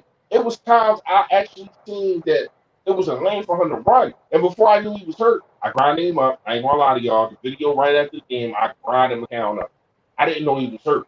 But before I found out he was hurt, I seen lanes to where he can run, and it would have been a first down and more. You know what I mean? Inside the 20. So I'm like, damn, like, what the hell is going on? Once I found out I know he was hurt, but I didn't know he was hurt like that. His hamstring Yeah. totally ripped off the bone. Man, that's me. He probably Hey, still recovering from that. you gotta, yeah, I give him a lot of props staying in the game. Like you said, him being 40 years old, him having that injury, if he wasn't hurt, he probably escapes that rush and gets the first down, like you said. But it is what it is. We're gonna go a little bit longer. Try to get to that 2 hour mark. You know how we do normally the 4 hours, but we're normally here on Saturday and it's all good. But we appreciate everybody coming. Like Gate City said, we're going to be doing these pre-games. So we're going to be on for an hour or two every Sunday or every 2 hours before the Philadelphia Eagles play. If they play Sunday night, then we'll be on at that time. We'll make that work. We got a lot to talk about. This season is up for grabs. Go ahead. No, I was saying hit that next drawer. That's a good question. I wanted to get on that. But no, I want you to keep talking, saying what you were saying. But What? No, you're good. Do you think Corey Clement needs to be taken off punt returns in exchange for Boston Scott? Go ahead. Here's the thing. Corey Clement is not on punt as we speak right now. He has not been practicing really on punt returns. I mean, he might be that guy. He might be that guy that's not catching the ball. He might be in on special teams, but he's not. I don't. He's not going to be that guy. It's either going to be Rager, or if Killings makes it, it's going to be him, or it might be a guy like Chris Watkins a high outside. Corey Clement. Corey Clement is not going to be our punt return. I love Corey Clement, but he's not. We got too much speed. We got too much shiftiness in young guys for that. You know what I mean? I think they're going to focus in on him being the second or third running back, a guy that can catch the ball, a guy that can put his head forward. He's not a power back, but he can still get you 1 or 2 yards when you need it. And that's going to be Corey Clement's role. You know what I mean? I feel as though his time at catching the ball on special teams, kick returns, and punt returns is over because we got so many guys that can do that. Yeah, I agree. First, Sons of Living God, I believe. I don't know if he's going to go to the Cowboys. That is something that scares me because we don't need the Cowboys getting any better, to say the least. So that's going to be scary. But shout out to Vic 3 said people don't give Doug Peterson enough credit for being able to adjust. I agree. Every week, different starters being able to adjust to bring in plays to their strength. That is something. Shout out to my guy Philly Fan D for the super chat. $3.99. Great idea on the pregame. Yeah, I mean, pregames is where you get hyped. Just how you tailgate. We gonna have our own little tailgate pregame. If you guys are new to our channels and weren't watching us throughout the week, we do a little segment throughout the week where we give you like the keys to victories, the do's and the don'ts, the Eagles versus the Eagles versus whoever pregame. So we do that. So throughout the week we do that. We give like what we need to do to beat this team, blah, blah, blah. But it's going to be even better to get it live right before the game. And, you know, me and Gay City a couple times last year, depending on how we played, came on for a quick 10-minute live stream at halftime to get some frustration out at times. But Y'all it's did. definitely I ain't never touched it. Y'all did. a couple 10-minute lives. Man, I ain't never touched that. Yeah. But shout out to my guy Philly Fan D for the super chat. And yes, pre-games are going to be lit. Jalen Williamson, McCown was balling and the weapons around him caught up to him in the red zone. Don't forget, Jalen Hurts at Bama and Oklahoma had better receivers than we had and still couldn't get the deal done. Yeah, I think Fresh was talking about just being inside of 10, using his legs at that point. Yeah, that's all I was talking about. That's all I was talking about, like the Wildcat type of thing. I mean, he's not a Wildcat quarterback. I think he is, But Chris, you're because even in practice they've been saying that Jalen Hurts, he's been producing, but it's been times that he runs before a play even develops. If he sees a little bit of pressure, if he sees his first read, I mean, that's going to come with rookie guys, especially guys that got late. You know what I mean? A la Michael Vick and stuff like that. They're going to. Well, Michael Vick never ran damn plays with that. That is so crazy. But that's something different. That's crazy that Michael Vick never run a playbook, man. and Like was still that what? successful. That's crazy. But you got Jalen Hurts has been, basically taken off before he should be. And I guess they're trying to teach him and trying to mold him to that. But basically what I'm saying, if we had Jalen Hurts inside the 20, I thought as though we win the game. They gave us multiple times and we was only down 6 to win the game. You know what I Correct. mean? And when we gave them the ball the last time, that pass from Russell Wilson to DK Metcalf, that put a nail in the coffin. And Yeah. it was over after that. You know what I mean? But they gave us 2 to 3 times to take the lead. And I felt as though if we had Jalen Hurts or if we had a healthy McCown, I felt as though we could have won. Or even if you put in Greg Ward to run and run the Wildcat, but they probably didn't. Agreed. Shout out to Chris Kaufman. He said, "Sorry, I thought that's how Clement went down last year. I must have misremembered." No, you're right. He went down and got hurt as our punt returner. I just think now with Jalen Rager and what he was able to do in college, Adrian Killens trying to find a spot for him, I think these guys are a lead candidate to get punt returner this year.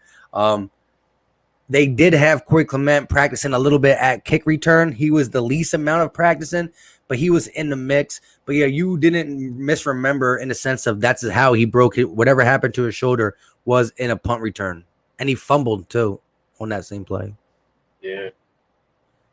But so let me ask the chat. Let me know in the comment section, chat. Whoa, what? It What said you the got? game was to shine Jalen Williams. He looked like a big dude. Yeah, Battle of the Birds this season. But yeah, in the chat, let me know your thoughts on camp. Like when you look at this first 5 days of camp, what's the first thing that stands out to you? I know it's probably wide receivers, but just let us know what group stood out to you. Just put it in the chat. Hear your guys' thoughts on that. Fresh. And Mike, you cool? You running on fumes, man? We can get off, bro. Like I see you I'm running on dead fumes tired right today. We now. don't know.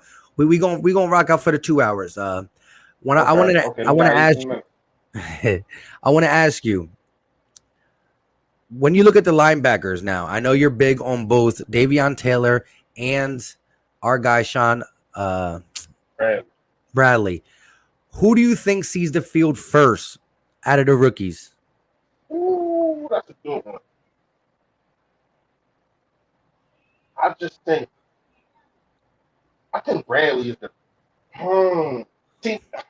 This is goofy. I think Bradley is the better player, but this might shock you when I say this. I feel as though Taylor can also play coverage. He can also be a safety. Like I've seen this guy cover. You know what I mean? But I feel as though Bradley is the better player sideline to sideline. So if I'm gonna have to go with a player, I'll probably say Taylor because you can put him in a different kind of package than you can Brad because he can cover. You know what I mean? Let me ask you a question real fast because you know I just watched. Shout out to LB. Everybody that know me, they know that's my guy. But I kind of disagree on his last video. But I want to ask you if you agree on it. Try, Trying to run the 5-2 defense. I said it would be interesting, but I'm a 4-3 guy. I think the 5-2 does leave. If anything, we talk about our linebackers being suspect. It leaves them more vulnerable. I think And not only that, all right, if go you ahead. have great linebackers, then yeah, 5-2 could work. But I think it really leaves the linebackers more vulnerable, and so I'd rather not run that type of defense. I mean, if you mix it in, but you never really see people mix stuff in here, either a 3-4 or 4-3 or 5-2. You that's your base. So I can see where it's like a high risk, high reward. You know what I mean? But Yeah, it is. It definitely is. risky. It's definitely a high risk if it's a run play, but competent quarterback is going to check out of that. You know what I mean? If he sees that. My thing is because we already know the game. Shout out to Gang Green, man, 92, 93. Defense of the Philadelphia Eagles, Seth Joyner, Eric, all them guys. You know what I mean? Jerome Brown, all them dudes. They ran that sometimes. But the game has changed. Tight ends are not the same. Tight ends was used to basically block back then.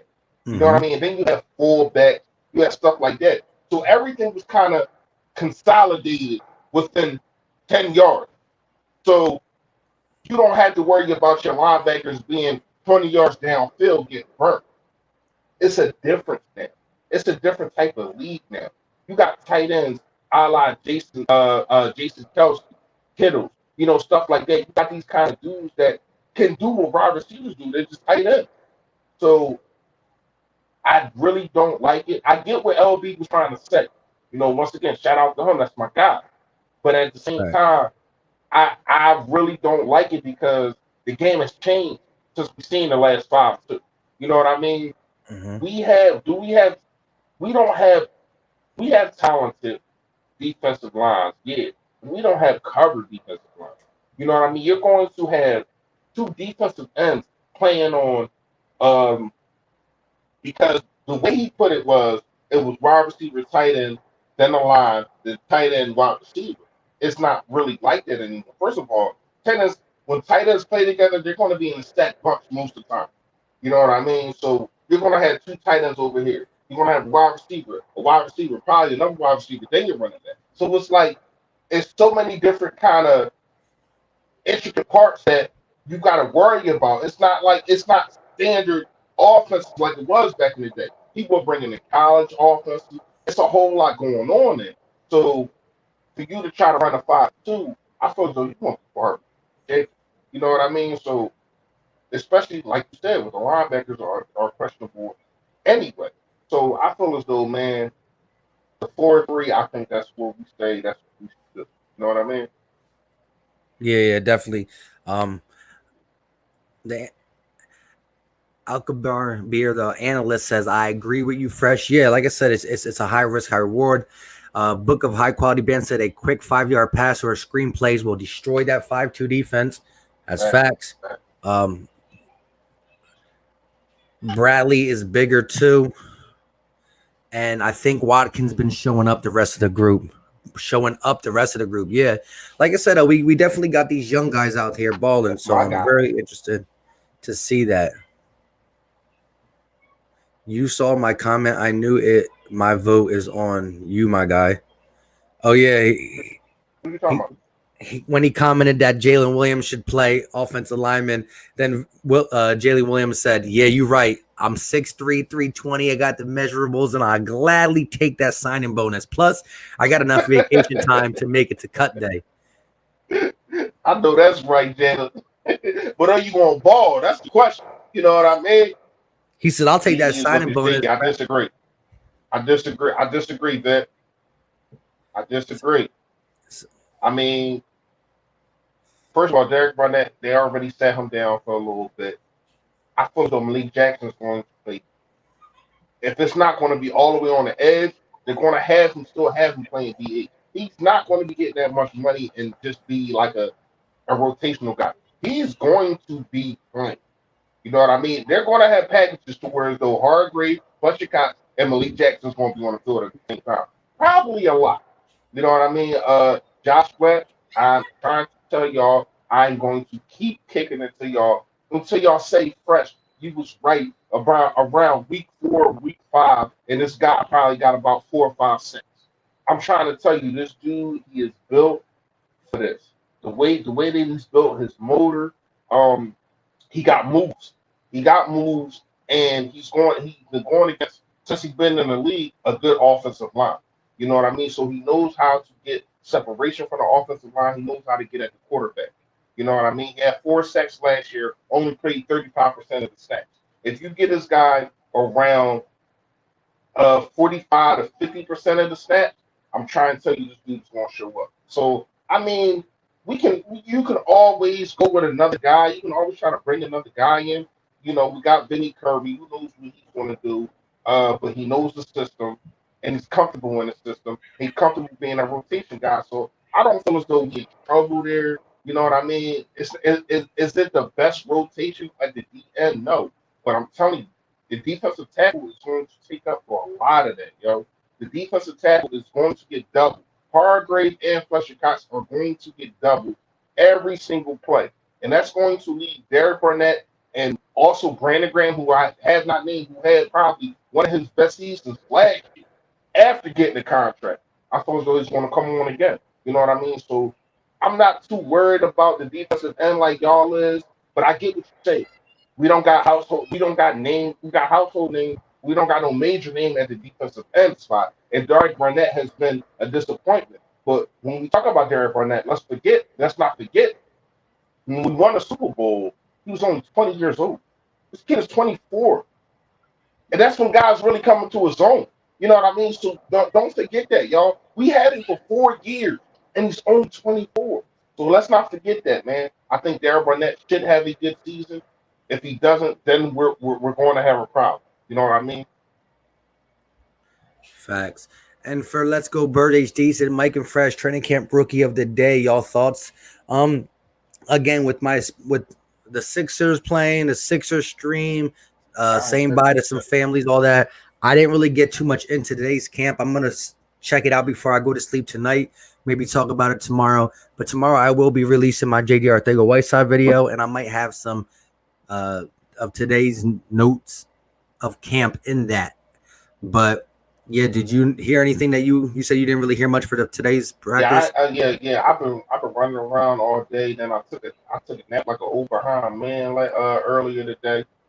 So yeah, I ain't really hear nothing. But like you said, I'm definitely gonna do my due diligence. You already know how I get down. I'm going to do my due diligence, try to, look at the practice any way that I can. I know, see, it's crazy. The Philadelphia Eagles, their YouTube page, they put up the live and then they erased it after like 30 minutes. So I got to try to find another way To check check it. out the practice. Yeah, check out the practice. But yeah, I'm definitely going to do my due diligence. So I can't really answer that question right now. Me too. Book of High Quality Band said, question, can any of your guys run a dig or a post route because you can't go deep every play with that speed in the NFL? That's true. But one of the plays that Watkins caught on Rasul Douglas when he burnt the burntness out of him was a post route. So definitely these guys are built to get digs and post routes in their comebacks. I like that. John Hightower Let's not. beat Rasul Douglas on a comeback route. And I like how he was able to come back out of the top of his route tree in the stem. He broke it off good hips to turn around and get upfield. Yeah, he didn't finish the play running fast. And, Slay had to come back and pop it out. No, that was the slant. My bad. But yeah, these guys, yeah, I mixed up. The slant was against Slay. I'm trying to remember what you're talking about. That's fine. And then the comeback route was on Rasul Douglas, which I like that too. John Hightower has the opportunity to be our X if needed. I will say this. I think Hightower has more routes in his tree. I just think that Quez runs his routes better. That is where I'm at. That's fact. And it's no denying that. I feel as though me, you, and Geek City all agree on that. Hightower has a better route tree, but when you look at Quez Watkins' routes, the routes that he can run, oh my gosh! Like, and let's not forget Deshaun Jackson. Deshaun Jackson probably runs one of the best comeback routes in the game because of the speed and because of the respect that he gets. You know what I mean? He gets so much respect, not only from the cornerback that's sticking him, but say they are. People don't understand how much they're on D Jackson when he runs the route. There are every route that he runs, they think it's going to be a fly route. They don't want to compete, so they're so focused on trying to come up some. I mean, trying to stay back some, and then if he runs a comeback route and can make you miss like he did Darius Slay, you know what I mean? It can be curved. So yeah, we got dudes that can run routes, man. It ain't just everybody fly down the field and we run Hail Marys and like it's mad 2007. No. We got guys that can really ball, man. We got guys that can run routes. Sure enough, what's going on? Showing up 215. Yeah, what's going on, my guy? Hey, Takeem Hilton. He said the league could have at least given us one preseason game with no fans in the stands to test run for week 1. I agree. I do believe at least one preseason game they could have did that. They definitely could. But also Takeem Hill, when you get to your other profile, check out the Fantasy Football League post on channel memberships. Let me know if you want in that, because I think we have a total of 9 people. And if we don't get the other 2, I will come out to the regular public, the regular subscribers, and ask for 2 of them if they would like to be in a fantasy football team, because I believe we got 9 people. I don't know if you responded to my thing, so definitely check it out, or let me know right here. Are you interested in it? It's a $50 buy-in ESPN PPR Fantasy League draft. I'm in. Just so y'all know, man. Don't be scared, man. I know what I'm doing. I'm in. Just so y'all know. You know, your boy know what he doing. You know what I mean? And right now I'm asking all the channel members. Now there's more than the 12 channel members, but some people just don't like playing fantasy or don't want to do it. So I think we got 9 people. I want to double check with Takeem Hilton. And if we have 1 or 2 spots after all the channel members give me their answer, we'll come. But the draft will be live on YouTube. Now y'all can draft from your phone, but I'm going to put it up on the screen. I'll go live. I'll have it on here. So if somebody makes a poo-poo pick in the first and second round, like somebody takes a kicker early, like 4th round, they will get laughed at in front of everybody. So make sure you know what you're doing. Let's go Birds. Is that real, or are you just saying that? I don't see it. Yeah, I don't know. Oh yeah, you just trolling, or that's real, man. Don't play with me, because I'm waiting for it. I'm waiting for that. Hey Mike, I'm waiting for it, man. Right. Hey, Rome, one more. I'm gonna make a channel member thing. What we'll do is we'll probably, of course, I'm probably gonna be the one to hold it just because I'm the one running it. But like I said, you the commissioner. Hold on. See, because I never been in the league. I've been in the ESPN job, but it been people that I don't know, that it's like the internet, and you just go into a group. But mainly like the real jobs that I go to on Yahoo. So like the commissioner is it things that do you have to do you gotta accept the trade, or stuff like that? Is it still stuff that you gotta do? Oh no, it's gonna be pretty free, openly run. Again, because there's money on the line, no one's gonna do something crazily. We're not gonna be like, if a person can't make the playoffs, he's not allowed to trade their guys. It can't be like, oh, since this guy's at the playoff, he's giving Philly Fresh all his guys so he can have a super team come playoffs. No, they all gotta be on the up and up. But I'm gonna hold the money, and I'm gonna leave it between you guys. We can either do first place takes all, because if it's $50 buy-in, 12 players, that is $600. We can do the Super Bowl winner takes all 600, or we can do first place gets 400, second place gets 200, and so then there's at least 2 winners. We're gonna leave it up to you. We'll vote on it together. But like I said, we'll probably either do Vimo, Google Pay, Cash App, and I'm gonna hold the money, and I will send the money to the winner. Bugs, man. Victor, you probably bugs, bro. Come on, I'm trying to tell y'all. Mark my words, man. I'm be talking heavy on these lives when I win. That's the fact. And I want a trophy. And I want a trophy, Mike. I want a trophy. Take $50, $25, whatever you got to do out of the money, so you can make a trophy. You know what I mean? Have it sent to the person, and sent to me, obviously. You know what I mean? And I'm gonna make sure that I sit it right here, right next to me, like how Philly Notion do in his video. You know what I mean? Have my trophy right next to me. Like I said, we could definitely talk about it. We could do it where first place gets $375, second place gets $175, and $50 goes to the trophy. You know what I mean? We definitely figured it out, but it should be good. What I'm going to do is we're going to have the draft live on this channel, and we're going to update throughout the week. So one day I'm going to make a video about who got beat by who. Like, it's going to be a quick little video, or maybe in a video, I'm going to put up our update. So we'll see who's undefeated the longest, who's OFA. We're going to have that. It's going to be short videos for that, but it should be very interesting, fun, and someone's going to get a nice chunk of money right around Christmas time. So I definitely, like I said, I pretty much put it out there. So if any of I think we're up to 8 or 9 people, and all the channel members already did it. So as soon as I don't get no more answers from the channel members. I'm going to push it to the general public. Jared Reed said, I'm trying to get in that. He was a guy who asked to be in it early. Yeah, he probably pick all Cowboys fans. Bring him in. Yeah, bring him in right now. He's the one the more like I said, he talks football legit. He don't give biased takes. Of course, he's a Cowboy fan, so he's gonna pick his team, but he does give unbiased takes. But yeah, so Jared Reed was one of the guys who asked me months and months ago. So if it goes to the general public, he's probably one of the guys who gets first come, first serve. Philly fan, fast, man. I need everybody. If you're on your way out, because we probably shutting it down in the next couple minutes. If you're on your way out, make sure you hit that like button, man. I see, I see people in the chat, but the chat and the like they don't match up, man. So they don't be matching up, right? Right, and all y'all combo with us. So yeah, make sure, no thumbs down. Hey man, I told you we found the culprit, but I'll tell you, Mike.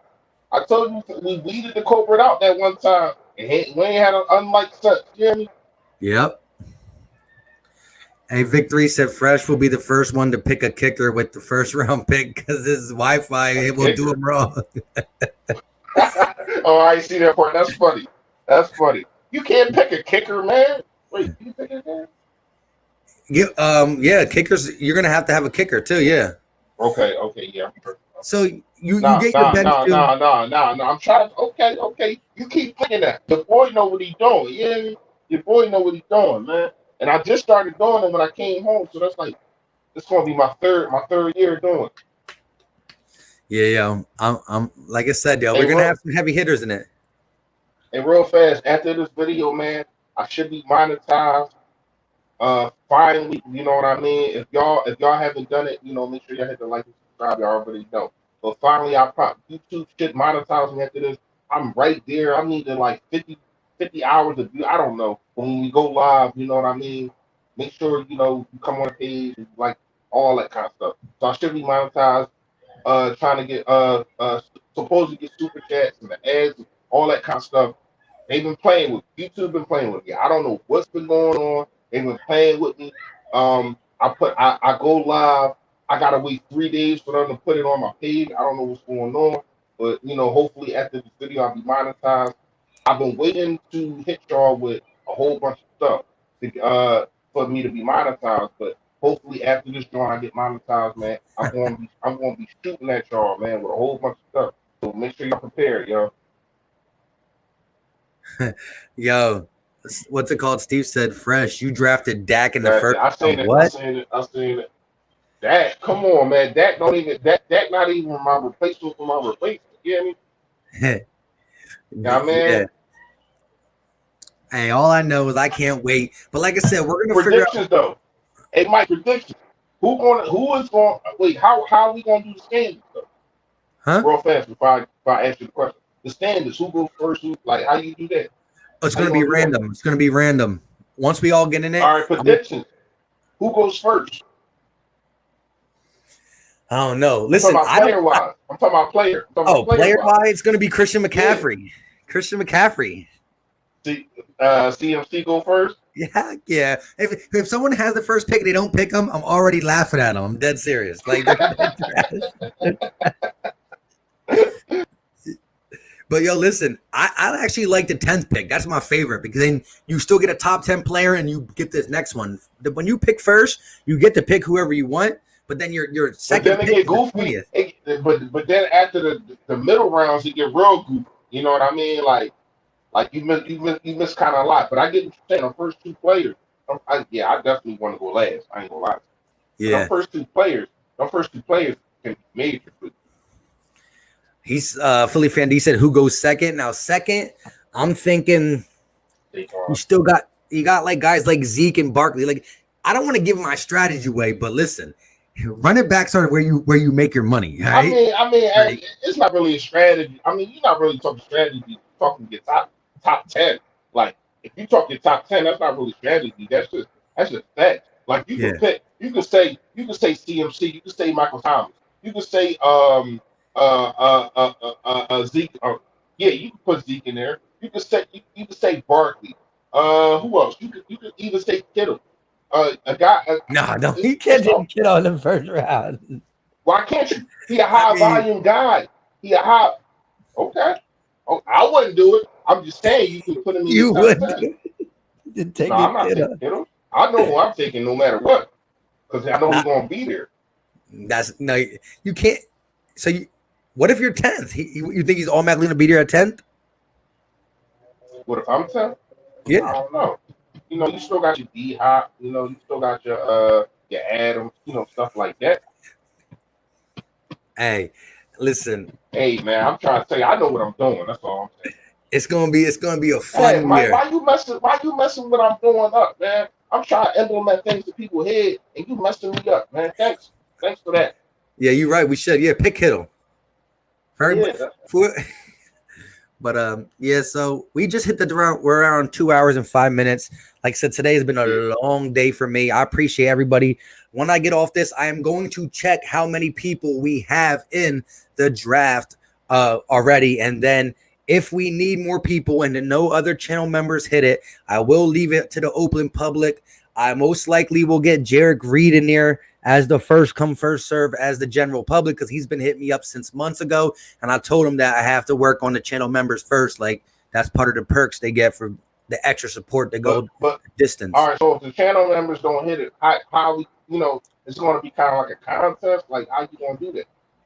Yeah, To I make it might even have to fair. do. I might have to do like where if 20 people who are not channel members want to be in it, then we'll do like a drawing or something just to keep it as fair as possible.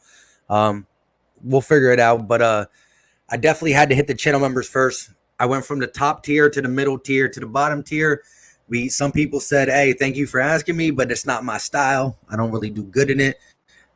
Philly Fresh, he's just saying he's good in it, so it's easy money. I'll take his 50 if you want to I donate. ain't saying it. I'm I'm I'm just just sitting back.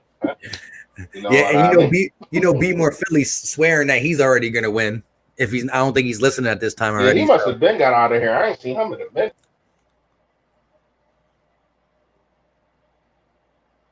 hold up, Mike. Please don't him fresh. Wait, what? Please don't I don't. him Yeah, I don't. Please don't. him fresh. Don't Him help fresh. downstairs. I don't I think like. I I don't. I think he don't. might have said don't help fresh. Yeah, he said don't help him. Rome one Don't more help. said who's You it? got it. You ain't Yeah, gotta help me. Listen, man. I'm trying to tell you. I know what I'm doing, and I do what I know. You hear me? Bashir. Almost sound like What about Bashir. share what? No, how you said I do what I know and I know what I do. It's kind of how he is. As grows, Yeah. you know what I mean. What do you say? I forgot his little smooth. Yeah, I forgot to. But run one more. It's you, Jalen Williams, me, Philly Fresh, Lawrence, Lawrence, Lawrence James, Stephen Joyce, Be More Philly, Vic 3. Was how many was that? That was 8. Philly Notion. That was like 8 or 9 right there. So I'm gonna figure I it don't all out. love playing with Philly Notion. Philly Notion type of guy. He pick all Yo, Eagles players. listen, he's gonna pick Killins, and he's not. And he's gonna pick Killins before he makes the roster. He gonna pick all Eagles players. He's Philly to the T. Warm Yeah, it up though. he's all like warm it up. Yeah, but listen, I hope if he's not in here, I'm gonna text him. I'm gonna say that to listen. He's all like with the third round pick. We're still 15 days from football. We don't even know if Killins makes the roster. He's taking Adrian Killins. He's not even going to have. See. I'm used to going out and having the grad, and we got the little stamps and all that kind of joint that you put on your thing. He's not even going to have one of them little. He's not even going to be on the ESPN thing when you look him up. He gonna have a. Even if he is on there, he gonna have a joint with no face. You hear me? Yeah, yeah. He The gonna have a default. blank joint. But Roman Moore said, "You grow as you know, and you know as you grow." Know as you grow. Yeah. Yeah, That's shout out to you guys. But yeah. yeah, so it's a good group of people. Like I said, Rome one more, Vic 3, Be More Philly, Stephen Joyce, Lawrence James, Philly Fresh, Philly Notion. Yeah, so it's like 7 or 8 or 9 people. So definitely gonna figure out and get that going because we got 18 days into football. So we will be doing this draft in the next 10 days. And what we're gonna do for the channel members and whoever's not whoever comes in who's not a channel member, I'll get your Twitter or something, because we got to find a day and a time that everybody could be available. And again, you draft right on your phone. Now, I'll be using the computer because I'm going to try to put it live. But we just, as long as you can take time, we can find a time where you can at least just pull out your phone, do your drafts. It takes 45 minutes and it's done. So we figure all that out. But we all got to pay before we draft, because we don't need nobody getting mad that they got a bad draft and quitting. You know what I'm saying? And of course, I'm not going to take the money, because then I can never show my face on YouTube again. Like, I'm not that dude. You know what I'm saying? So I'm more like, see us. No, I'm just kidding. With all that being said, I think that's all for today. I'm definitely going to get onto that fantasy football thing. You got any closing thoughts, Fresh? I mean, not really, man. Just make sure y'all hit that like, man. Seriously, I appreciate it. If you haven't done it, if you haven't hit that subscribe button, hit that subscribe button. If you haven't hit that bell, that and when I'm talking, I'm not just saying for me. I'm talking about all three. You know what I mean? Me, Mike, Gate City, all of us, man. If you haven't hit that bell next to the subscribe button, if you hit the subscribe button, make sure you hit the bell. If you haven't hit subscribe button, make sure you hit the subscribe button. If you haven't hit the like button, make sure you hit the like button, man. Like, we put in work over this, bro, man. Like, we do this, we don't do this just to do it. We do it for y'all. We interact with y'all. You know what I mean? And all we asking for is, just you to just press a little something. We ain't asking for no donations. We ain't asking for y'all to sit there with picket signs, trying to boost us up or nothing. We just asking y'all to go like, you know what I mean? Make sure y'all go do that, man. I appreciate everybody that do it. Y'all already know how I do. I got, like Mike said, he got a video coming. I've been working on this video for the last, I'm gonna say, week.